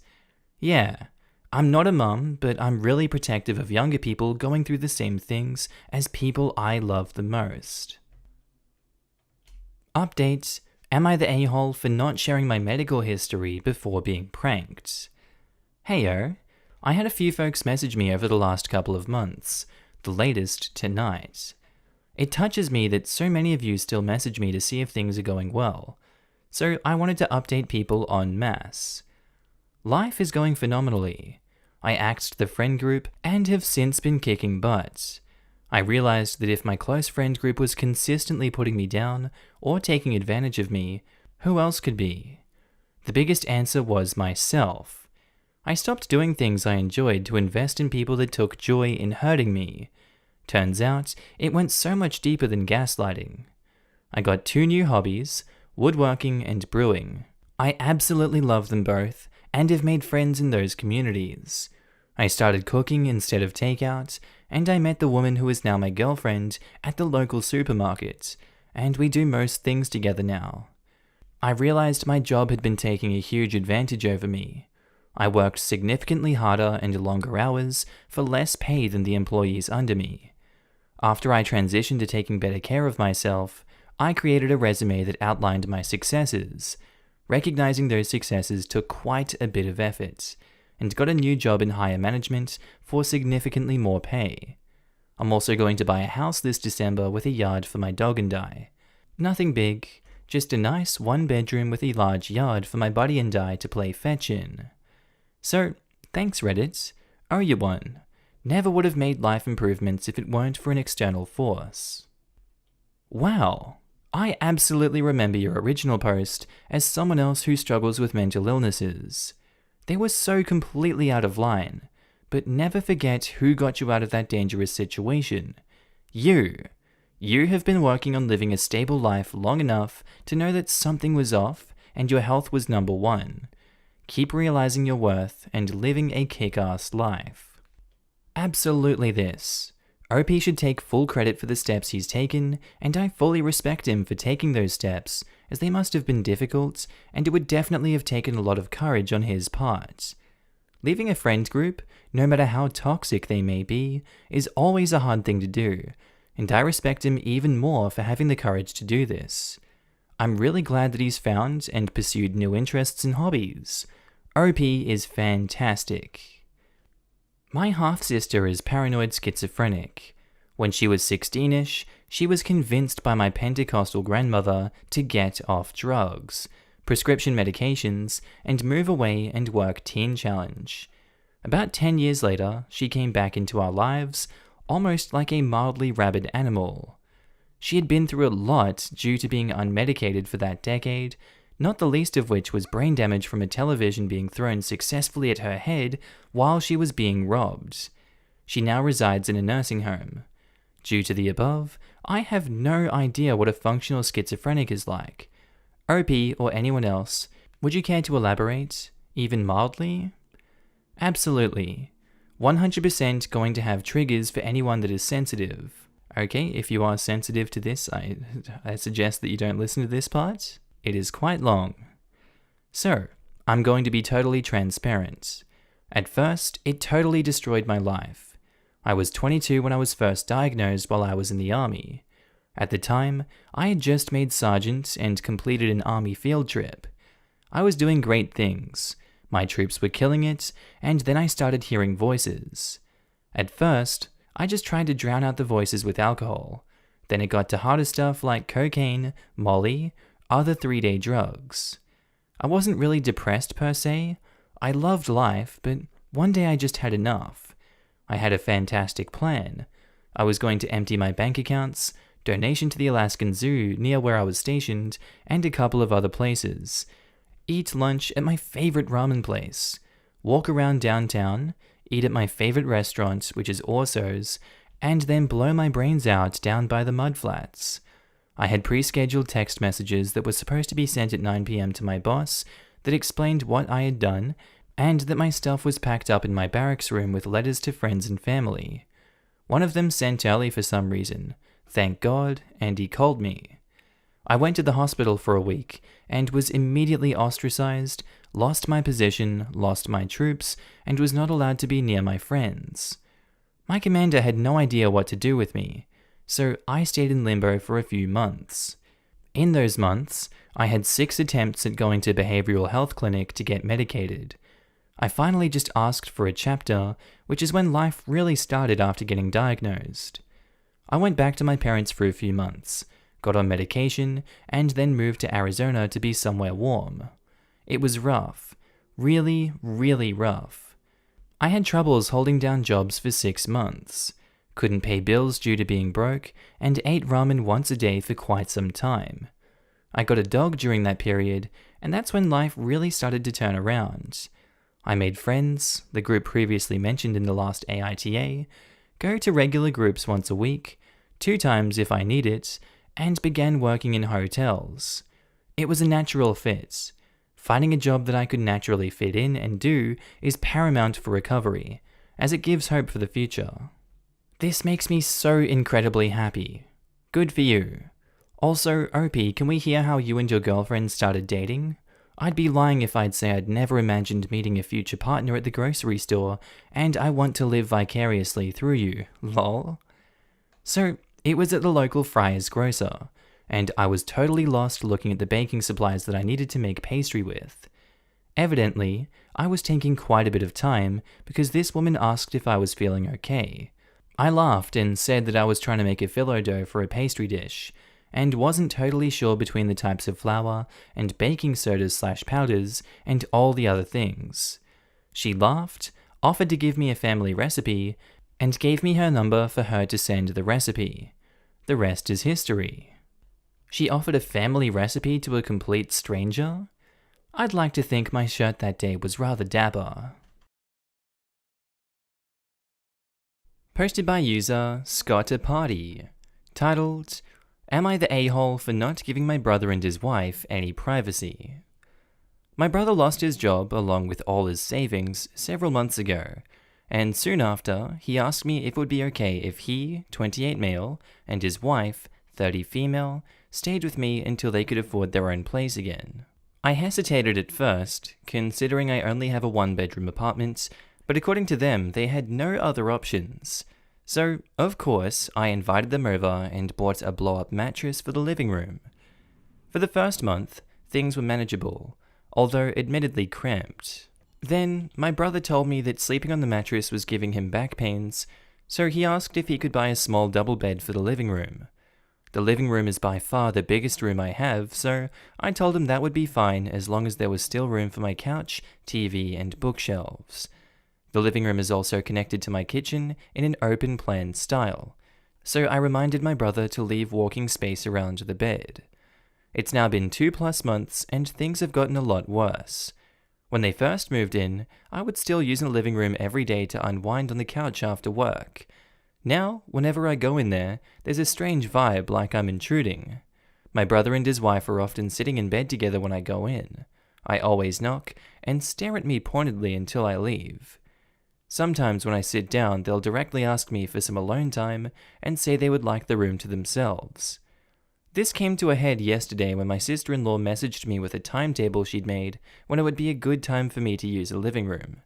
The timetable basically says they will allow me into the room for an hour each evening, plus 20 minutes around mealtimes.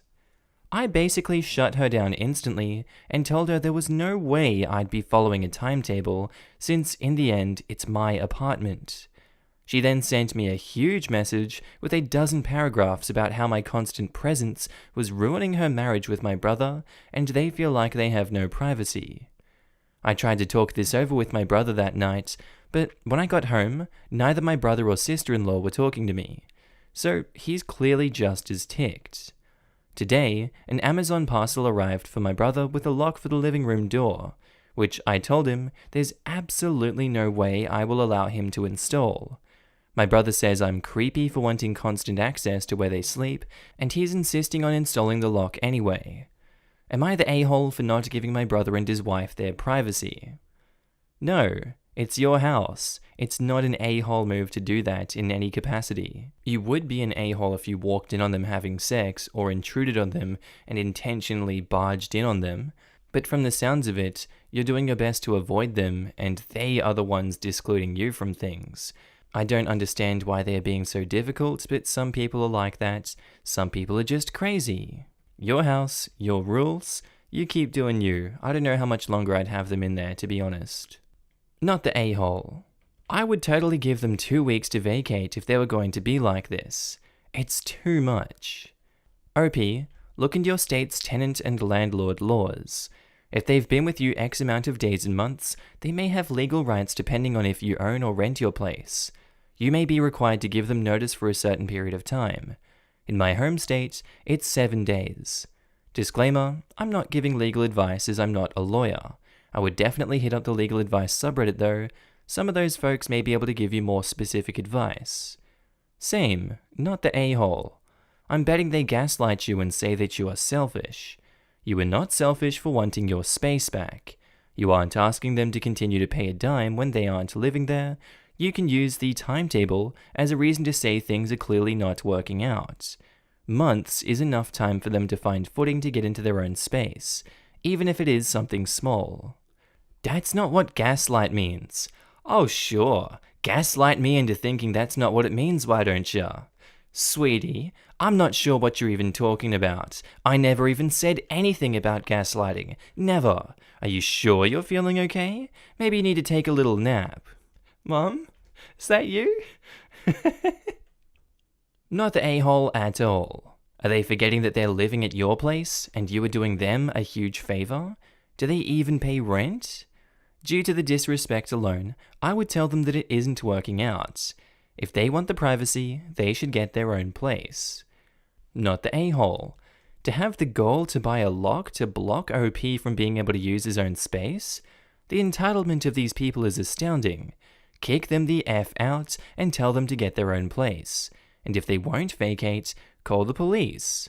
I think at that point they would be considered trespassers. Porn4302 says, lol, just kick them out. And OP says, I know asking them to leave is technically a choice, although my brother is the only family member I have still speaking to me after I came out last year, and I'm terrified of being entirely cut off. But maybe I'm running out of options. And it looks like he's taking advantage of that to abuse your kindness.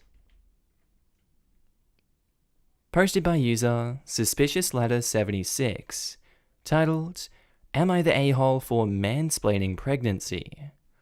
I'm a male midwife, and I've also contributed to research in women's health, and when I was a nurse, I contributed to breast cancer research. I'm pretty passionate about women's health, and chose midwifery after I finished nursing for that reason. I was eating with friends, and one of my friends' friend is pregnant, and she was talking about how she didn't want to have sex with her husband because she didn't want to hurt the baby, which seemed convenient because she was also drinking alcohol. Oh no. I informed her that sex actually isn't harmful to the baby at all, and actually provides some health benefits to the mother, and you drinking alcohol is far more harmful. She got angry at me and said that men don't know anything about pregnancy, and that she's sick of know-it-all men who know nothing about women's bodies. I informed her of the information I told you in the previous paragraph. Then she got angrier and left. My friend said I didn't need to shame her like that, but I doubled down and said that maybe she should listen to people who know more about this subject than her. My friend said I was a dick, so I just left since no one's going to listen to me, and I couldn't believe the stupidity. Am I the a-hole? I don't think you're the a-hole, OP. You clearly do know more, and it was obvious to me that you were looking out for her best interests, but we judge ourselves by our intentions, others judge us by our actions. Maybe your friend and her interpreted your actions as malicious in the moment. Obviously, we weren't there, so we couldn't judge the situation purely off of what was going on, expressions, how he said these words. I'm not sure. I can see how she would have taken it as a personal attack, but if she had more humility and capacity to accept this new information and change her stance, that fight wouldn't have happened, and both parties wouldn't have had to leave. It could have been a normal exchange. And yet that wasn't the reality because, she wanted to be a sourpuss and your friend stayed on that friend's side. I don't understand it, but you're not the a-hole.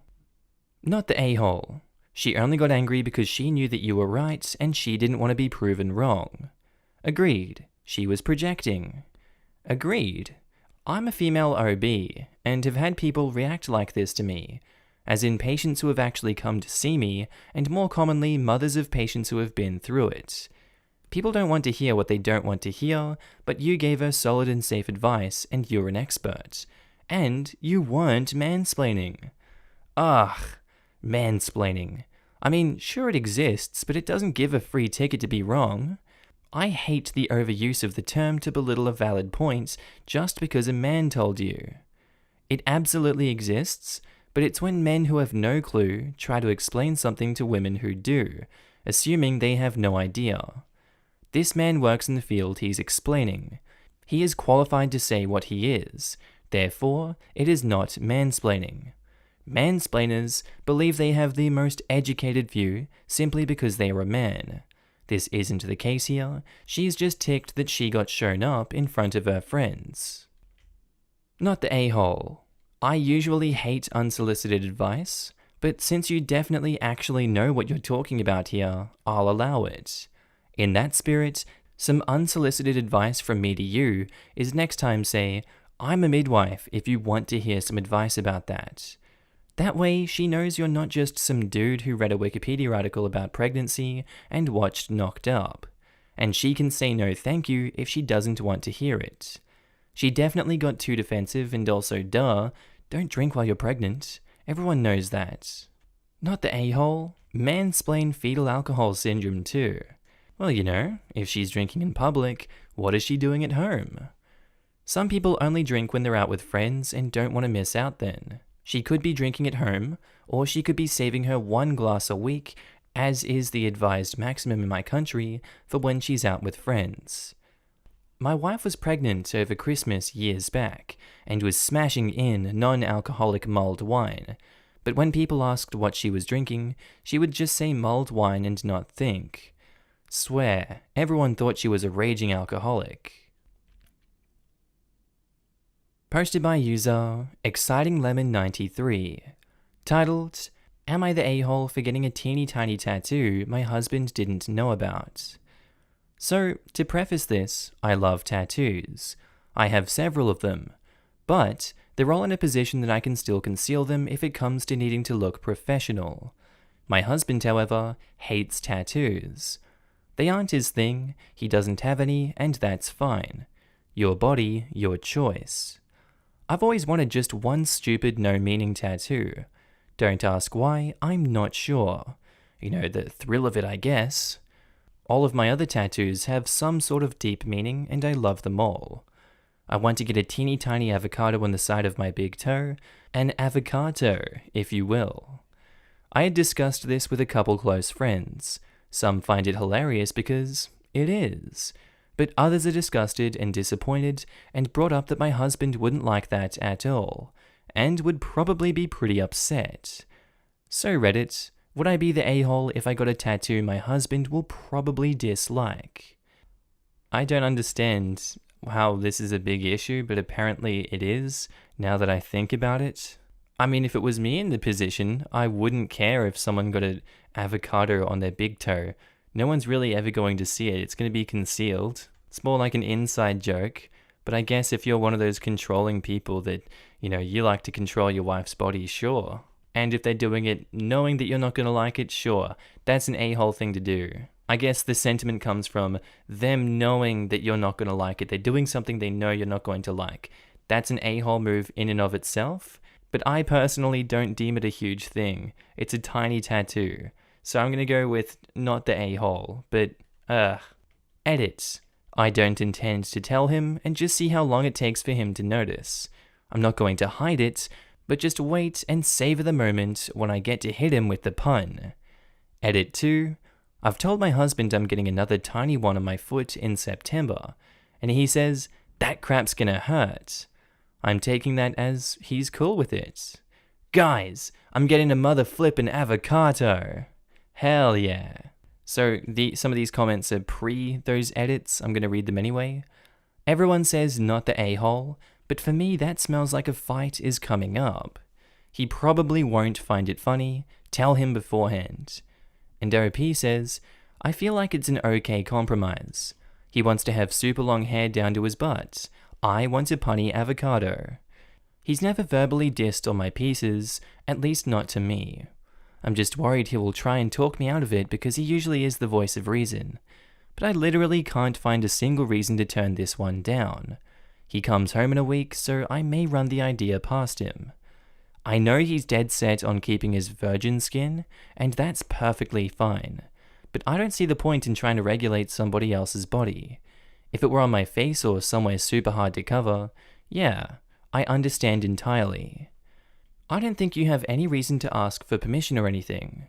It's tiny and can easily be hidden. But there's no point in potentially starting a fight that doesn't need to be started. So you may as well talk to him about it before it happens so it isn't a surprise. I've mentioned the want of another one but haven't told him for sure that I'm getting one of what and where. Just say, sweetie, I've just booked an appointment at the tattoo place next weekend and I'm really excited for it.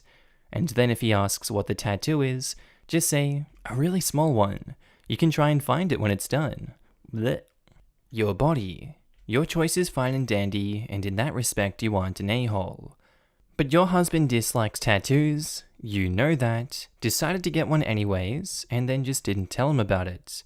People call that lying through omission. He's going to notice it eventually. He'll probably get ticked you hid it, because not saying anything is hiding it, and then you'll try to play the victim. Seems like a great healthy relationship. You're the a-hole because this seems like pointless troublemaking for no reason at all. I already had most of my tattoos when I met my husband, so this isn't the first one, and I'm just hiding them. I figured if he could accept my other ones with no issue, then I don't see the harm in placing a tiny vegetable on a place that he hates. He thinks feet are disgusting. Good for you. If you're so sure, then this post is completely unneeded. It's a classic Am I the a-hole move. Come here with your mind already made up, argue with anyone that disagrees, and then act surprised when people agree with you and just soak up the validation. Clap clap. Posted by user Friend's Wedding. Titled, Am I the a-hole for refusing to lend my friend a dress and a pair of earrings for her budget wedding and maybe body shaming her in the process? I'm using a throwaway because I don't want people finding my main account. I, 18 female, have a friend, also 18 female, who was recently married. We can call her Jane. She went to my 6th form, and although she dropped out when she got pregnant, we've stayed in touch. Because they're going to be having a baby, they don't want to spend any money on a big wedding, but they still want a small celebration. Her parents have a nice back garden that it's possible to social distance in. Jane contacted me and asked if she could borrow some things for her wedding outfit. I didn't double check, I probably should have, but I assumed that she wanted a something borrowed, like a necklace, hairpin, etc. She asked me for a dress. Now, it's not a very expensive dress, but it would work nicely for a simple wedding. I can see why she wants to wear it, but the problem is that Jane is bigger than I am. I pointed out that we were different sizes, and asked if she wanted to try it on first. Jane said that her mother, who is apparently good at sewing, can modify the dress to fit Jane. I admit I freaked out a little.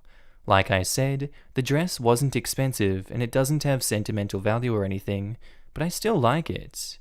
I've never seen her mother sew, and I don't really trust her to cut up my clothes. I told Jane that I wasn't really comfortable with that, but I was happy for her to look at accessories and jewelry. Jane got a bit upset and said that I could always have the dress back. But I stood my ground because it's not like I could wear it after it had been modified. So she looked at accessories instead.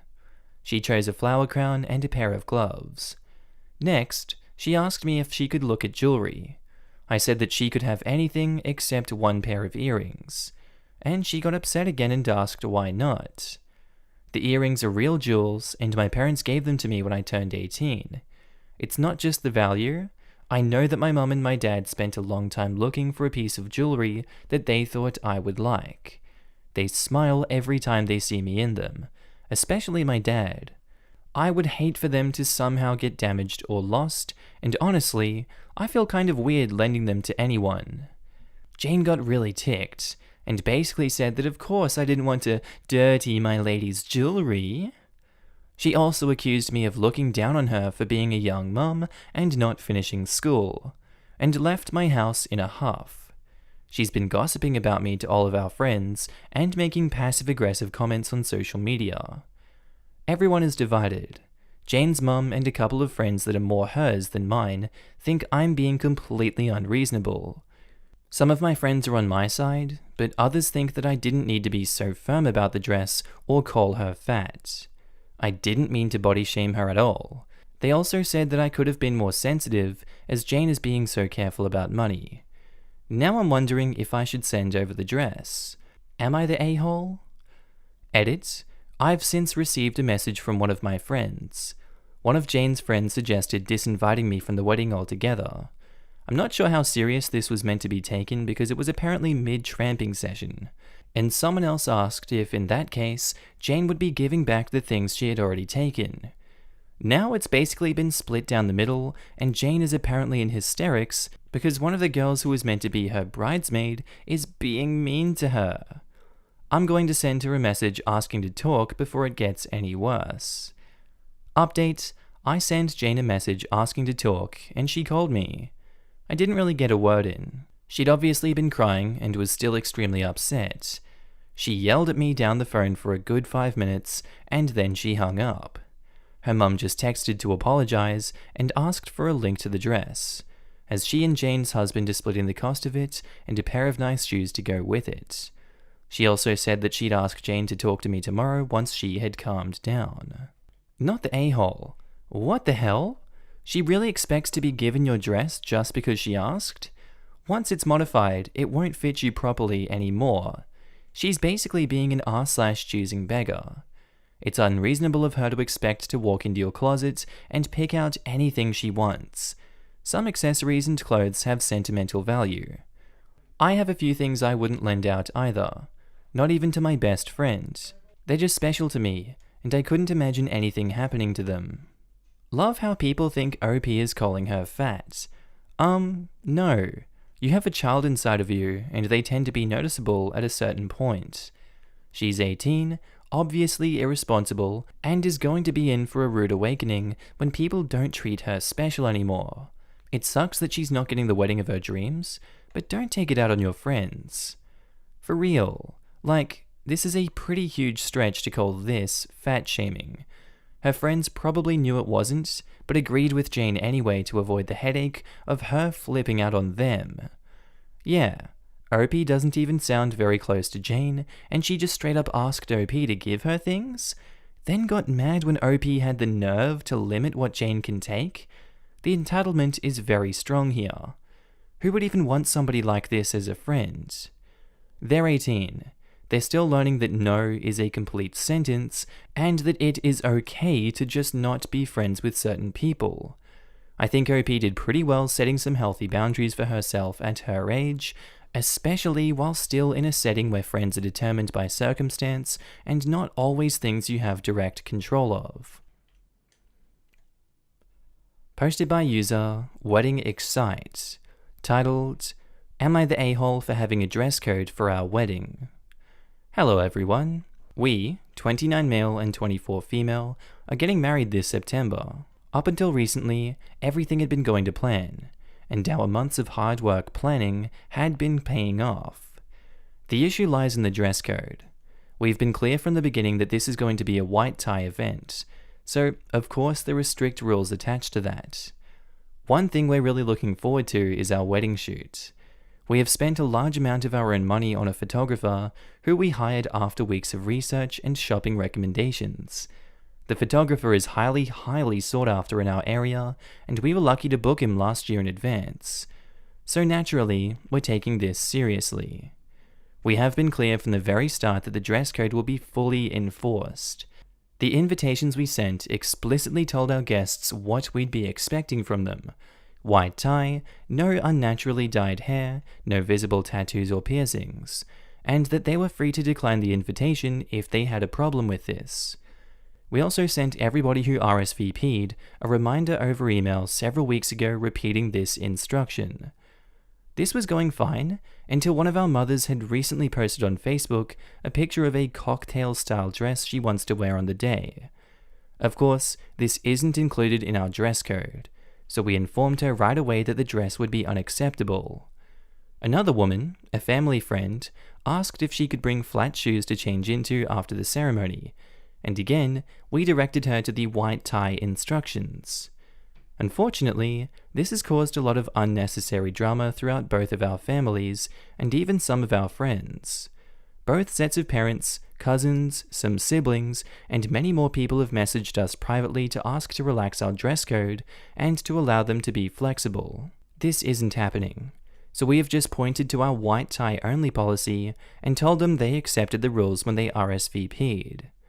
In our opinion, while wearing knee-length dresses and suits rather than a tux might be appropriate for a day-to-day life, they will doubtlessly look out of place at a wedding that is supposed to be fully formal. We are hosting a private event where we are able to set the rules. Having been to other weddings over the years, we have fully complied with the wishes of the marrying couple, and we do not see why we should not be given the same treatment. Since we've made this clear, we've been called a-holes by people around us.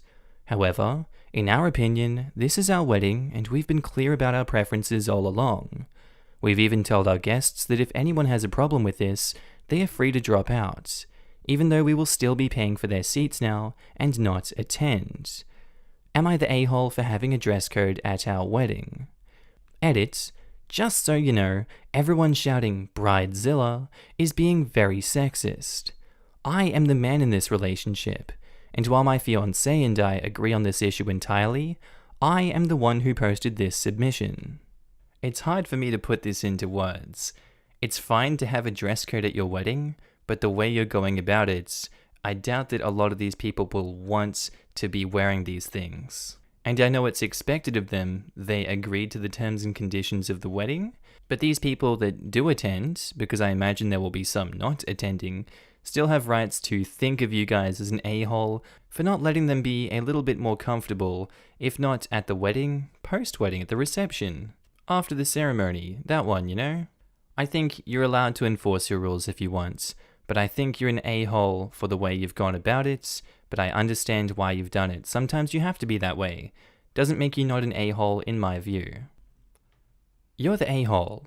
It is your wedding and you can do what you want, but it's a wedding, not a photo shoot or a play. The stuff about piercings, tattoos, and hair color is especially ridiculous. If all you care about is nice pictures, then hire models. That way they'll look exactly how you want them to look, and they won't complain. If you want an actual party with real people, you need flexibility. Look, OP is going to have the classiest wedding no one ever attended. Ha ha! Oh, no, it's not going to be classy at all. Trying too hard is desperately vulgar after all. Yeah, this is super lower middle class. Painfully so. Agreed. If OP was used to dress codes, he'd know that their purpose is not that the host can play dress up with life-size dolls, but to help the guests feel comfortable and help them pick out an appropriate outfit. Dress codes exist so that no one will embarrass themselves by showing up in a gown to a cocktail party, and you just adjust the dress code to the guests. You'd never see the Queen of England host an entire event with mostly middle-class people and then make it white tie, because they would have to go out and buy expensive clothes they'd probably not wear again. She would never inconvenience her guests like that, because she has class. This, at least from the men's perspective, owning evening dress is so far down on the list of priorities that no one, other than people who routinely go to super formal functions, has access to this. I wonder if OP actually knows what white tie means, other than the color of the tie. Also, the wedding guests shouldn't be on the same level as the wedding party. If OP wants to dress in tails and gowns, then at least move the guests down to black tie, and formal would be appropriate too. Clearly not, since they mention tuxedos which are not white tie, and do not become white tie just by putting on a white tie. Posted by user Turkenberg, titled, "Am I the a-hole for all moving out and leaving our roommate with a lease agreement he can't afford because he practically moved in his girlfriend?"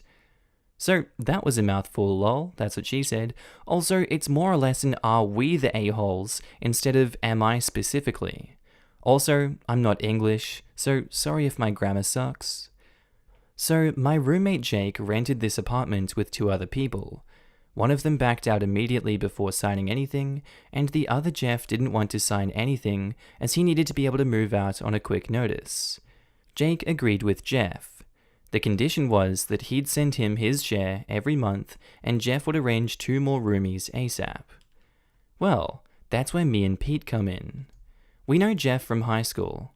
We needed a place to stay for college, and Jeff asked us to live on the same conditions as he did. Anyways, everything was split 4 ways, the usual stuff. Prior to the whole stuff that's going on right now, Jake suddenly had his girlfriend over all the time. But no one brought it up, as it wasn't uncommon to have your girlfriend over for a few days. We all do it. But when she was here a full week, made a load of messes, made our utility bill way higher, and literally never left the apartment, we talked to Jake, who informed us that she was staying for a few weeks because she lost her place and her job. We were all pretty ticked. Pointed out he should discuss crap like that beforehand, and how she could at the bare minimum pick up after herself. He simply replied it was his name on the lease, so he could do whatever.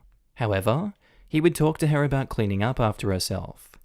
Obviously we were ticked, but then all hell broke loose in the world, and we were stuck with her. It just kept getting worse. More messes, water bill through the roof, kitchen trashed, other people's food disappearing, etc. Despite multiple attempts to speak to them, demanding she pay her share of the rent and utilities, etc., it always ended with, "It's my name on the lease." Long story short, we found a new place for the 3 of us, send our last month's rent with the notice that we were moving out, since he is entitled to a 30-day notice, lease or not, and packed our crap, which includes 90% of furniture, kitchen utensils, etc., and moved out into our new place. Cue endless messages from Jake stating that he can't afford it alone, how he'll go broke, and he doesn't know anyone who wants to move in, and begging us to come back, even crying on the phone. So we all replied with, "It's your name on the lease, bro, right?" Now we want to know whether we are the a-holes, since we all kind of feel like we are, regardless of his behavior. Like, maybe from his perspective you are, but he screwed you guys around so much that I don't think you're the a-hole. He never fixed his behavior. He always just said, "You can't stop me, you can't change me, my name's on the lease, I won't change, screw you guys." So what you guys said to that was like, "Screw you guys, I'm going home." And the 3 of you packed up and went home like good gentlemen, and I respect the hustle. OP's not the a-hole. You tried talking to him. You tried making concessions. If he's your friend, you can help him find new roommates or a new place in parallel. But he has to own the fact that he pushed y'all out, and I wouldn't move back in if I were you. His girlfriend sounds like an entitled a-hole, given she should be considerate of the position that she put him in, and he should have had the foresight before talking down to y'all. He's Jeff's friend, not mine. I hardly liked the dude the first time I met him. He's just a roommate to me. He's no friend of yours if he lets his girlfriend take advantage of you all. There isn't much wondering to do on why she lost her place and her job. Apparently, she's allergic to adulting. Not the a-hole, play stupid games, win stupid prizes. I'm sure his girlfriend can cover 1 quarter, and then he just needs to find new roommates. No, she can't. She's unemployed and not in college, so no loans or government aid. She could at best apply for welfare, but that would take a while to process. To be honest, it's their problem. they had no problem making you three to be part of paying her life. I mean, it would have been fine in my mind if she took on her share of the costs too and kept crap clean. Yeah, that would have been the right thing for him to do, right? I mean, why would we pay for her usages? She's very entitled and did nothing to help. She should pay some rent and utilities, but leaving messes and eating your food is too much. They were never going to change, so you had no choice. I guess you could have threatened him with leaving first, but that would have been on Jeff to give his buddy one last chance. You had zero obligations to stay, not the a-hole. Posted by user QPasJidKaka, titled, Am I the a-hole for cutting my daughter off because she went over on her utility bill? My 48 female daughter is 25 and a recently single mum of a 7-year-old boy and a 2-year-old girl. Her late husband, 24 at the time, was trying to start a business and left her and her son with a lot of debt that he didn't tell her about. I admit that he probably expected sunnier days financially speaking soon, but at the same time, I never liked the boy. I felt like he was too soft at everything he did. My daughter is left with a lot of debt. They were sending their kid to a private special needs school, and she begs that I cover the tuition for that, along with the utilities and gas for her apartment. At that moment, I've become shaky on my confidence in my daughter's decisions, so I make her a deal that she forwards me the utility bill for the next 3 months, and that she cannot go over $200 a month. First 2 months go by okay, but this month I see that her bill comes out to about $215.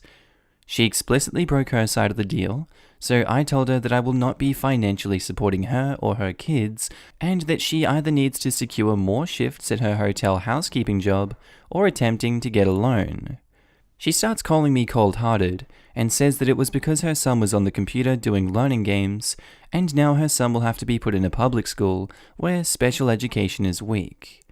However, we had a deal, and I remind her that she could have continued working instead of hitching her horse to somebody who was barely making ends meet for their family. Am I the a-hole? My husband, 57 male, and my daughter's father cut contact with her after she got married, for a lot of complicated reasons, and says he supports my decision. He says he raised her to be self-sufficient and strong, and it's embarrassing to see her beg for money. God, it's so embarrassing when your 25-year-old daughter loses her husband, he dies, and he's trying to start a business, and then he leaves her with debt because he wasn't able to fulfill that business because he died, and the 25-year-old has 2 kids, one with special needs, and she's really just got to pull herself up by her bootstraps, doesn't she? It's just embarrassing how she's done this to herself, isn't it, OP? God, she just chose to do that. She just chose for him to die. Yeah, definitely. Cutting her off is the sane thing to do, OP. Very smart. Very smart. You're the a-hole. How is your head this far up your ass? I don't get it. Your daughter is a 25-year-old widow with 2 children. And you cut her off over $15 because you didn't like her dead husband? You're the a-hole so very, very much. Not just $15, but $15 spent on utilities? Not going to a bar or getting a tattoo, but utilities. Sorry, daughter. Maybe next time just live without air conditioning in the middle of the summer. Not just in the middle of the summer, but in the middle of a pandemic where people are supposed to be staying home. Even if she's still going to work and sending kids to school and daycare, I'm sure they are overall spending a lot of time at home since there's nowhere to really go at the moment. I have certainly spent more on my utilities this summer than I normally do because I'm home way more. Don't forget the details that make this even worse and crueler. One of the kids is a special needs kid. It happened in the middle of the pandemic. The daughter is a hotel housekeeper, meaning that she probably had her hours severely reduced due to the lack of travel. So, completely out of her control.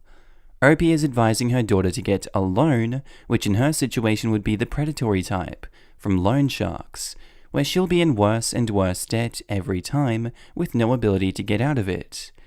Plus, the fact her husband passed young and unexpectedly leaving her with debt was completely out of her control. It doesn't sound like there were any predictors or factors that indicated he wasn't well, etc. They were expecting a long life together with the best care possible for a special needs child. That just makes me so angry how cruel this person is. It's embarrassing to see your recently widowed daughter, mother of 2 young children, struggling for money? What the hell is wrong with you? Posted by user WinterMiddle5774. Titled, Am I the a-hole for wanting my wedding to be perfect?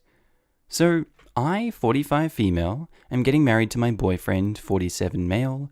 He has 3 kids, 2 adopted daughters, 25 and 17, both girls, and a biological son who's 24.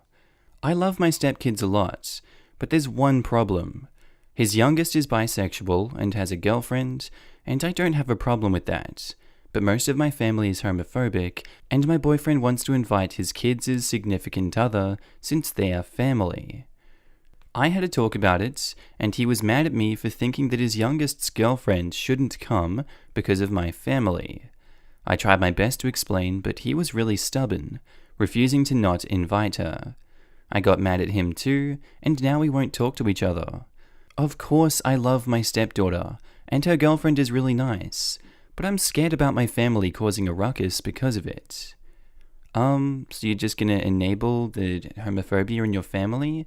That's nice. You know, being the older and bigger person and it being your wedding, you do have the ability to tell them, cut it out, cut the nonsense out, it's not for my wedding day. It's not appropriate and I won't have you acting like that there. You can do that, OP, just a heads up. You're the a-hole if you exclude the girlfriend from the wedding purely on the basis that you don't want these homophobes causing a ruckus at your wedding. You have the ability to shut that down, so you're the a-hole. By showing you prioritize your homophobic family over your partners, you show where you stand. Your partner and his kid deserve better. Also, please grow up. Perfect anything doesn't exist? Yeah, your husband's family is polyphonic, and you need to either roll with that groove or stick with your family's boring homophobic approach. Right? Get with the Joscan. You're the a-hole. If anyone shouldn't be going, it's the homophobes. OP wouldn't be able to attend her own wedding if that was the case. A shame, really. You're the a-hole. If anyone should not be getting invited, it's the homophobes. Your stepdaughter and her girlfriend are not the problem here, and won't be the ones causing drama. If your family cannot control themselves, then they shouldn't get to come. Talk to them about this before the wedding. Then you'll have a gauge on if they'll be arseholes to these girls, and make your decision about family invites from there. Good on your boyfriend for sticking up for his kid and her girlfriend. I've never understood exactly that. Why is it always the people just living their life that must change for the wedding and the homophobes just get a pass? If someone in my family was openly homophobic, they just wouldn't be invited to my wedding. I don't care who you are. That crap isn't allowed. Sounds like it's the vast majority of her family, and that despite not having a problem with bisexuals, she's done absolutely nothing to try to educate them, nor is she willing to because it'll cause a ruckus. She wants her relatives to feel comfortable in their bigotry. You're the a-hole for days. Posted by user Throwaway6871. Titled, Am I the a-hole for calling a lady at the beach a jealous old hag after she told me to cover up? Throwaway because I don't want this linked to my main account. Yesterday, a couple of friends and I, 18 female, took a day trip to the beach. Corona restrictions in my area allow for this, and we made sure to follow all safety guidelines. An older couple, I'd say they were in their 60s, was sat a little bit away from where we were. While we were laying around and tanning, it was pretty obvious that the husband kept staring at us. We thought it was a little creepy, but chose to just ignore it. A little later, I got up to throw away my soda can. Unfortunately, the couple was sitting in a spot that was on my way to the recycling bin. I threw my can away, and on my way back I heard a snarky, "Excuse me?" I turned around, and the wife had called out to me. I just looked at her like, huh? Because I had no idea why she was even talking to me. She continued on to ask and demand that my friends and I covered up because we were distracting her husband. I was shocked that someone would actually just ask that of me. So I was a little snotty in my tone. I said to her, "Ma'am, we're at the beach. Bikinis are normal swimwear and it's hot out, so we won't be covering up." I don't think she liked my response, and the fact that I wasn't going to do what she wanted. So she proceeded to say how disrespectful I was for talking back to her, and that it's not her fault if we were dressed trampy. At this point, I was completely flabbergasted that she had the nerve to speak to me that way, and I'll admit that I let my emotions get the best of me. I said to her, "It's not my fault that your husband's a pervert preying on young women. You're just a jealous old hag." She was obviously ticked, but she didn't respond to me. As I walked away though, I heard her say to her husband that I was a trashy tramp. When I got back to my friends, I told them what happened, and they thought I handled it fine and that my response was funny. I still can't help but feeling like I'm a bit of an a-hole for lashing out. I know I should have just ignored her, but I just felt so objectified and humiliated that I was seeing red. Am I the a-hole? No, she was intentionally objectifying and humiliating you. I don't think there's an argument for defending this woman. She's just jealous, the jealousy was oozing out of her being. You reacted, you responded. Did it in a way that slaps her down, but doesn't make you an a-hole for doing so. OP, not the a-hole. Why is she trashing you? A random stranger in normal swimwear, instead of having a talk with her husband, the person who actually owes her respect and loyalty. You were right to call her out. To add to this, lol at people who think swimwear is the issue in 2020. If we can sexualize ankles and the back of the neck, clothes aren't the problem here. Not the a-hole. Shame on that woman for thinking even for one moment that her senior citizen husband needs to have his sexual fifis considered by 18-year-olds. You were polite and even called her ma'am. She pushed you into being more direct. You handled it better than I would have, and I tip my hat to you. Posted by user Andre Limbo, titled, "Am I the a-hole for putting mushrooms in my carbonara?" So, I love putting mushrooms in my carbonara, and it's also a Greek tradition. However, my girlfriend is Italian, and she's making it as an insult to the Italian culture. We had a mini argument about it last week, and yesterday we went out for dinner. So, I kind of forgot it, and I ordered carbonara with mushrooms, and she became really, really mad about it. So I reminded her the last time she put Coca-Cola in ouzo, which is a huge insult to my Greek culture. In the end, she ordered Greek gyro, and she put cucumber inside it to insult me. But I didn't care, and in the end, I saw how awesome it was. When we arrived home, she said to me that this was a dick move, and now she isn't talking to me. So, am I the a-hole? This is just a normal fight. You're welcome to be a very big supporter of your Greek culture and your Italian culture, although I feel like food is food. If people want to enjoy, carbonara with mushrooms, there's nothing wrong with that. Both of you guys are just being petty. Both of you suck here. Gonna inch out away from the tree trunk to say this argument isn't actually about mushrooms, coke, or cucumbers. Everyone sucks here. I don't know. My sis's BFF is Italian, and she goes nuts anytime you alter an Italian dish. My Italian brother-in-law doesn't mind at all. In fact, he's happy to try new combinations, but the BFF is a nightmare to have at dinners. My sister and I are Irish. There seems to be a significant minority of Italians who believe altering their dishes is offending their culture. Not the a-hole. Just because the original recipe requires something doesn't mean you can't make your own variations. P.S. Carbonara is made with guanciale, so if they're just making it with bacon, she's already changing the recipe. I agree, and to be fair, both sides of the argument have merit. I am obsessed with carbonara a friend of mine makes, which is a traditional recipe with guanciale. But when he went through his vegetarian phase and swapped out the guanciale for baked crepe mushrooms, it was honestly just as good in my opinion. Arguments about cultural dishes can get heated in relationships. But given pretty much every cultural dish is an adaptation or evolution of a previous dish, it seems silly to get worked up over it unless the person is claiming it's the original version. Like pizza with ketchup. I don't like it, but I don't see why anyone should care if someone decides to have it or make it for themselves. It's not like OP is forcing his girlfriend to eat the mushroom carbonara. He ordered it for himself. Not the a-hole. I would have been out the second she framed your cooking as an insult to a country. That's how crazy people talk. I see you haven't met many Italians. For real though, OP is not the a-hole. We can be a bit too attached to our food traditions, but anyone who unironically throws a tantrum like that and gets offended by OP's hilarious response to cucumber and gyro is just childish. Posted by user Xenofection, titled, "Am I the a-hole for telling a friend's boyfriend her intentions of getting pregnant?" A couple of years ago, a close friend Ashley started a long-distance relationship with a guy Chris. He has been really good to her, and after meeting in person a few times, they decided to move in together.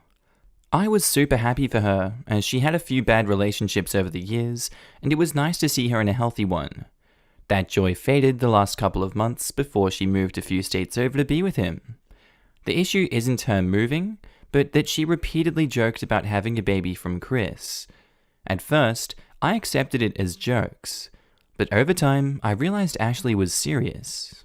For context, Ashley has 2 children from a previous relationship, ages 10 and 12. Chris absolutely doesn't want kids. He told her this at the start, and anytime she hinted possibly wanting more, he shot it down, saying that it was a deal breaker. Now, Chris is more than willing to accept her children as her own because he loves her, and after meeting her kids, them as well. He's accepted that they are a package deal with her, and since they aren't at an age where they're self-independent, it's not an issue for him. To me, Chris is a real bro for taking on her kids without issue. Hearing Ashley say she wants a baby out of him, one way or another, bothered me to no end. It's hard enough to find a partner that treats you well and accepts children that aren't their own. To find one that does, and then talk about plotting to force a baby, seems gross and manipulative. Before her move, I had sat down with Ashley, trying to talk sense into her. At first she resisted, but finally it seemed like she understood how crappy it would be. After I felt like she had understood, I put the issue behind me and helped support her through the hassle of moving. A few days after she left, I got a call from a mutual friend who delves in the Wiccan and metaphysical realm. She was distraught and confessed to me that shortly before Ashley's move, Ashley had come to her asking for a fertility spell. This friend didn't feel comfortable about it and refused. When she pushed, she said she cast a spell for a healthy and honest relationship, but told Ashley it was for fertility. As you can imagine, I was livid. I messaged Ashley confronting her about what I learned, and she laughed it off as she was desperate, but magic is fake anyway, so what's the harm, you know? She then let it slip that since Chris was planning on getting a vasectomy in a few months, she had poked holes in their condoms as a last-ditch effort. At this point, I couldn't stay silent. I gathered up screenshots of all the conversations over the last few months and sent them to Chris. He understandably freaked out and kicked her out. Now, Ashley hates me because she was kicked out after a huge move and didn't have a job or money to make it back. She said I'm a terrible person for putting her and her kids out on the street. Am I the a-hole here? Should I have kept quiet? No, this reads like a Disney movie, but nonetheless, if I were Chris, I would be very happy that you told me that she was doing this, especially putting holes in condoms. Seems like a bit of an illegal and trashy thing to do. You're not really giving him consent there to have a child in the event that it does happen, and intentionally admitting to it is malicious and disgusting. OP, I don't think you're the a-hole in this situation. She's out in the street because of her own actions. It's not your fault. Chris would be in a much worse off situation, as would that kid if she were to have one. So you did the right thing, by all accounts. Good on you, OP. Not the a-hole. You are literally saving someone from being baby-trapped. We need more people like you. This, but without the emojis. This, but without the unnecessary negativity. This, but with so much negativity. Poking holes in condoms is taking advantage of them. You've changed the consent levels and it's fudging being taken advantage of. As a note, I am a woman, and if a man was poking holes in condoms to make a baby with me, I would consider it that. It is the same in a woman doing so with a man. Baby trapping is fudging our word, and it's not okay. She deserves to be kicked out. If it's after an expensive move, that's her own damn fault. OP, you saved a man from an abusive relationship after he gave so much already to accept her kids while being child-free. You saved him. She is absolute dog crap. It's a special kind, called reproductive coercion. Revolting and horrifying in its own unique way. Screw everyone who pulls any kind of this. No, please don't screw them. They're not the kind of people who should be having kids. Not the a-hole. You didn't get her kicked out. She did with her deceit and potentially very harmful behavior. This is worse than cheating on someone in my opinion. Can you imagine if it were the other way around and he were the one poking holes in condoms? People would drag him through the mud, and I'm pretty sure it's illegal to do so in many places. Choosing to be a parent or not is incredibly personal and should never ever be a coerced decision. Considering how awful and disrespectful she is to someone she was supposed to be in love with, I don't think you're losing out on much of a friend here. You're a hero in my eyes. Posted by user Dear Throwaway Diary, titled, Am I the a-hole for making a fake diary entry to catch my stepmom? I, 17 female, have been quarantined with my dad and stepmom. My mum is a doctor, so she was super paranoid about my family living with her during the pandemic. But as things where I live are settling down, she let us come stay with her again. My stepmom has known me for 2 years, and our relationship has always been weird. She's a nice person, but she can be pretty mean and childish if we do something she doesn't like. She also has a tendency to run to our dad if she hears something bad about us. Long story short, I have a diary, and I keep a lot of private stuff in it. Dad called me a few days ago. We were visiting with our mum, saying that he has to talk to me when I come back. Apparently, I was in trouble because of something I apparently said to my stepmom. When he told me what she said I said, I immediately recognized it because I wrote it in my diary. I realized a lot of the stuff I wrote down was stuff she was telling him, so I decided to come up with a plan to see if I was right. I wrote a fake entry, basically saying stuff I would never do in a million years, and set the trap. Dad calls me while out visiting with friends, and when I come back, he grounds me for what I did. Stepmom later comes in, apologized, and said it sounded concerning and she had to tell. I told her it was fake, knew she read my diary, and refused to speak to her. My dad came in and tried to talk to me, and I told him that stepmom was reading my diary and he didn't believe me. Now I'm with my mum, and I don't know if what I did was fair. I felt it was the only way to prove my point and didn't know what else to do. Am I the a-hole? No, you proved your point pretty damn well there, OP. No one should be reading your diary, especially that young. Or even at any age. It's never an acceptable thing to do. But especially to be going through your diary at 17 years old. Huge misstep of boundaries. She has no right to do it, to continue getting you in trouble for things that aren't her concern, and your dad is enabling it. Disgusting situation all round. I don't blame you for moving in with your mum. For these actions, you are not the a-hole. Did your dad even address this massive invasion of privacy? What does your mum think? I kind of wanted proof before, because otherwise it would be my word against hers, and he always sides with her because he thinks she knows better. Mum was upset and thinks I went a little overboard, but understands why I did it. You didn't go overboard at all. You needed your evidence before you started falsely accusing her, and I'd have done the same thing. He always sides with her because he thinks she knows better. I actually thought of coming with a plan with your father to catch her, but if he's taking her side, I don't think he'd have even entertained the idea to do it with you. Not the a-hole OP. She owes you an apology, and so does your father. If he ever talks to you again, you'll have to address this. Don't let them sweep this away like it didn't happen. She has been reading your diary and snooping through your things for God knows how long. Just because she's your stepmother or an adult doesn't mean she had the right to do so. No parents do. Time to write some entries that get your dad in deep crap, I think. How you saw him hugging another woman. You see them again a few weeks later, leaving a romantic restaurant. That time you needed something expensive, but you knew they didn't have the money or stepmom wouldn't approve. But he said something about a special bank account of his, so stepmom never needed to know. Dad told you he'd been texting with an old high school sweetheart, and you wonder if it's the woman you've seen him with twice. She looked nice. Nicer than stepmom. Dad said he was up for a pay raise. 3 weeks later, when you remembered to ask, Dad says he got a pay raise, but tells you to keep it to yourself. I mean, yeah, petty as hell, but they deserve it. Stepmom for invading your privacy, Dad for not believing in you. Sounds like I need to get myself another diary. But to be honest, I really just did it because I needed to see for myself too that she was actually reading it, not just me being paranoid. All these responses are definitely making me feel better. Posted by user, deleted. Titled, Am I the a-hole for telling my mother-in-law that her arrangement is disgusting? We are currently staying with my in-laws, but doing our best to save and move out. Mother-in-law does not hide that she can't stand me and that our presence is a massive inconvenience.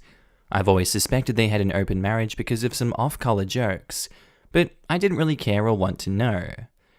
Yesterday was father-in-law's birthday, and they had some friends over. I felt obligated to help in the kitchen because it's one of those houses where the women do all the cooking and the men sit around. Mother-in-law was talking to her best friend about their marriage, and the friend asked if she can screw anyone she wants. Mother-in-law explained that they have some rules, and they can't sleep with anyone who is an equal. She said they only go outside their marriage with people in service-type minimum wage jobs, like their maid, someone who works at their country club, or a bartender. Examples she gave. She said that they do that because people in those positions don't count as real people, so there is no danger in developing feelings. I couldn't bite my tongue anymore, and told mother-in-law that she is disgusting me. Those fake people have more grit, work ethic, and character than she could ever have, and I'm glad I wasn't born in a Victorian novel like she apparently was. She didn't say much, but she asked my husband to have a talk about respect with me. She is now trying to say that I'm close-minded, but I don't care that they have an open marriage. But I think her comment deserved to be called out, even if I am a guest in her home. Yeah, I don't think you're an a-hole for this at all, OP. I think she's living in some loopy fantasy of hers where, oh, these people are lower than me, I'm so good, oh ho ho, women do all the work in the house. Just very odd reality, and I don't want what they're having. No thank you. I don't enjoy these types of ideologies that these weird people have.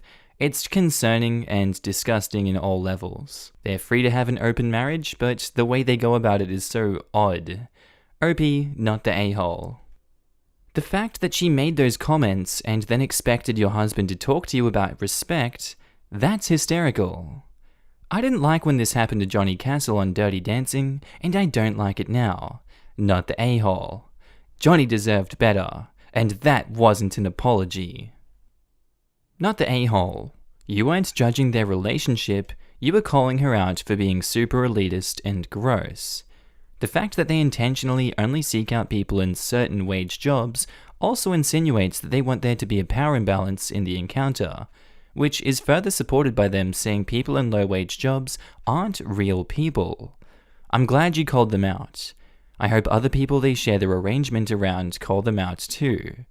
There is nothing wrong with being in an open relationship, but there is absolutely something wrong with thinking people aren't real people, and specifically seeking out people who have less socioeconomic power implies many concerning things. I'm gonna assume they don't tell these lesser people how they think about them before they screw them. Otherwise, they'd probably have a lot less dirty peasant sex with the proletariat. Another problematic insinuation is that they can use the socioeconomic power imbalance between themselves and air sexual partners to coerce them into sexual encounters that they usually wouldn't agree to. So, even if those people did know how OP's in-laws felt about them, they might screw them anyways because they feel like they can't say no. Overall, their attitude is bordering on fudging criminal. Not the a-hole. Guess that means since I don't make 6 figures, I could pork your mother-in-law.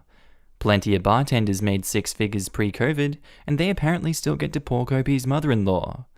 I'd rather polish my bollocks with a belt sander than have anything to do with OP's mother-in-law. Yikes. A little against the grain, but everyone sucks here, and honestly it could be you're the a-hole, depending on the reality of how our conversation went down. Your account of what she said is pretty paraphrased. The only thing in quotes are real people and equals, so I have to assume she actually used those words. That is rude of her, but it's her own home and she wasn't talking to you. People often use off-color hyperbole when in private. Get over it. In the context of an open marriage, I really don't think their rules are unreasonable. It makes sense to seek out that power imbalance if it makes their open marriage work without jealousy. On the other hand, you butted into their conversation to call her disgusting based on one comment when you clearly haven't made an attempt to understand their relationship. This is actually why OP is you're the a-hole. I am sure mother-in-law is used to being judged, and perhaps uses language in a way to justify her behavior. We have no idea why mother-in-law doesn't like OP, so I feel like there's perhaps a reason that would underscore why you're the a-hole judgment is more appropriate. Having people live with you is a huge inconvenience, no matter how much you love them. The fact you aren't being charged rent, and you're also poking the bear, makes you the a-hole, because you are also risking making your spouse homeless too. You're the a-hole. You spoke up with an unsolicited opinion in the house of the woman that you were living with. She is doing you a favor, and you cannot keep your mouth shut about your opinion. You do need to learn some respect for how you speak to someone in their own home, whose home is open to you through inconvenience during your financial hardship.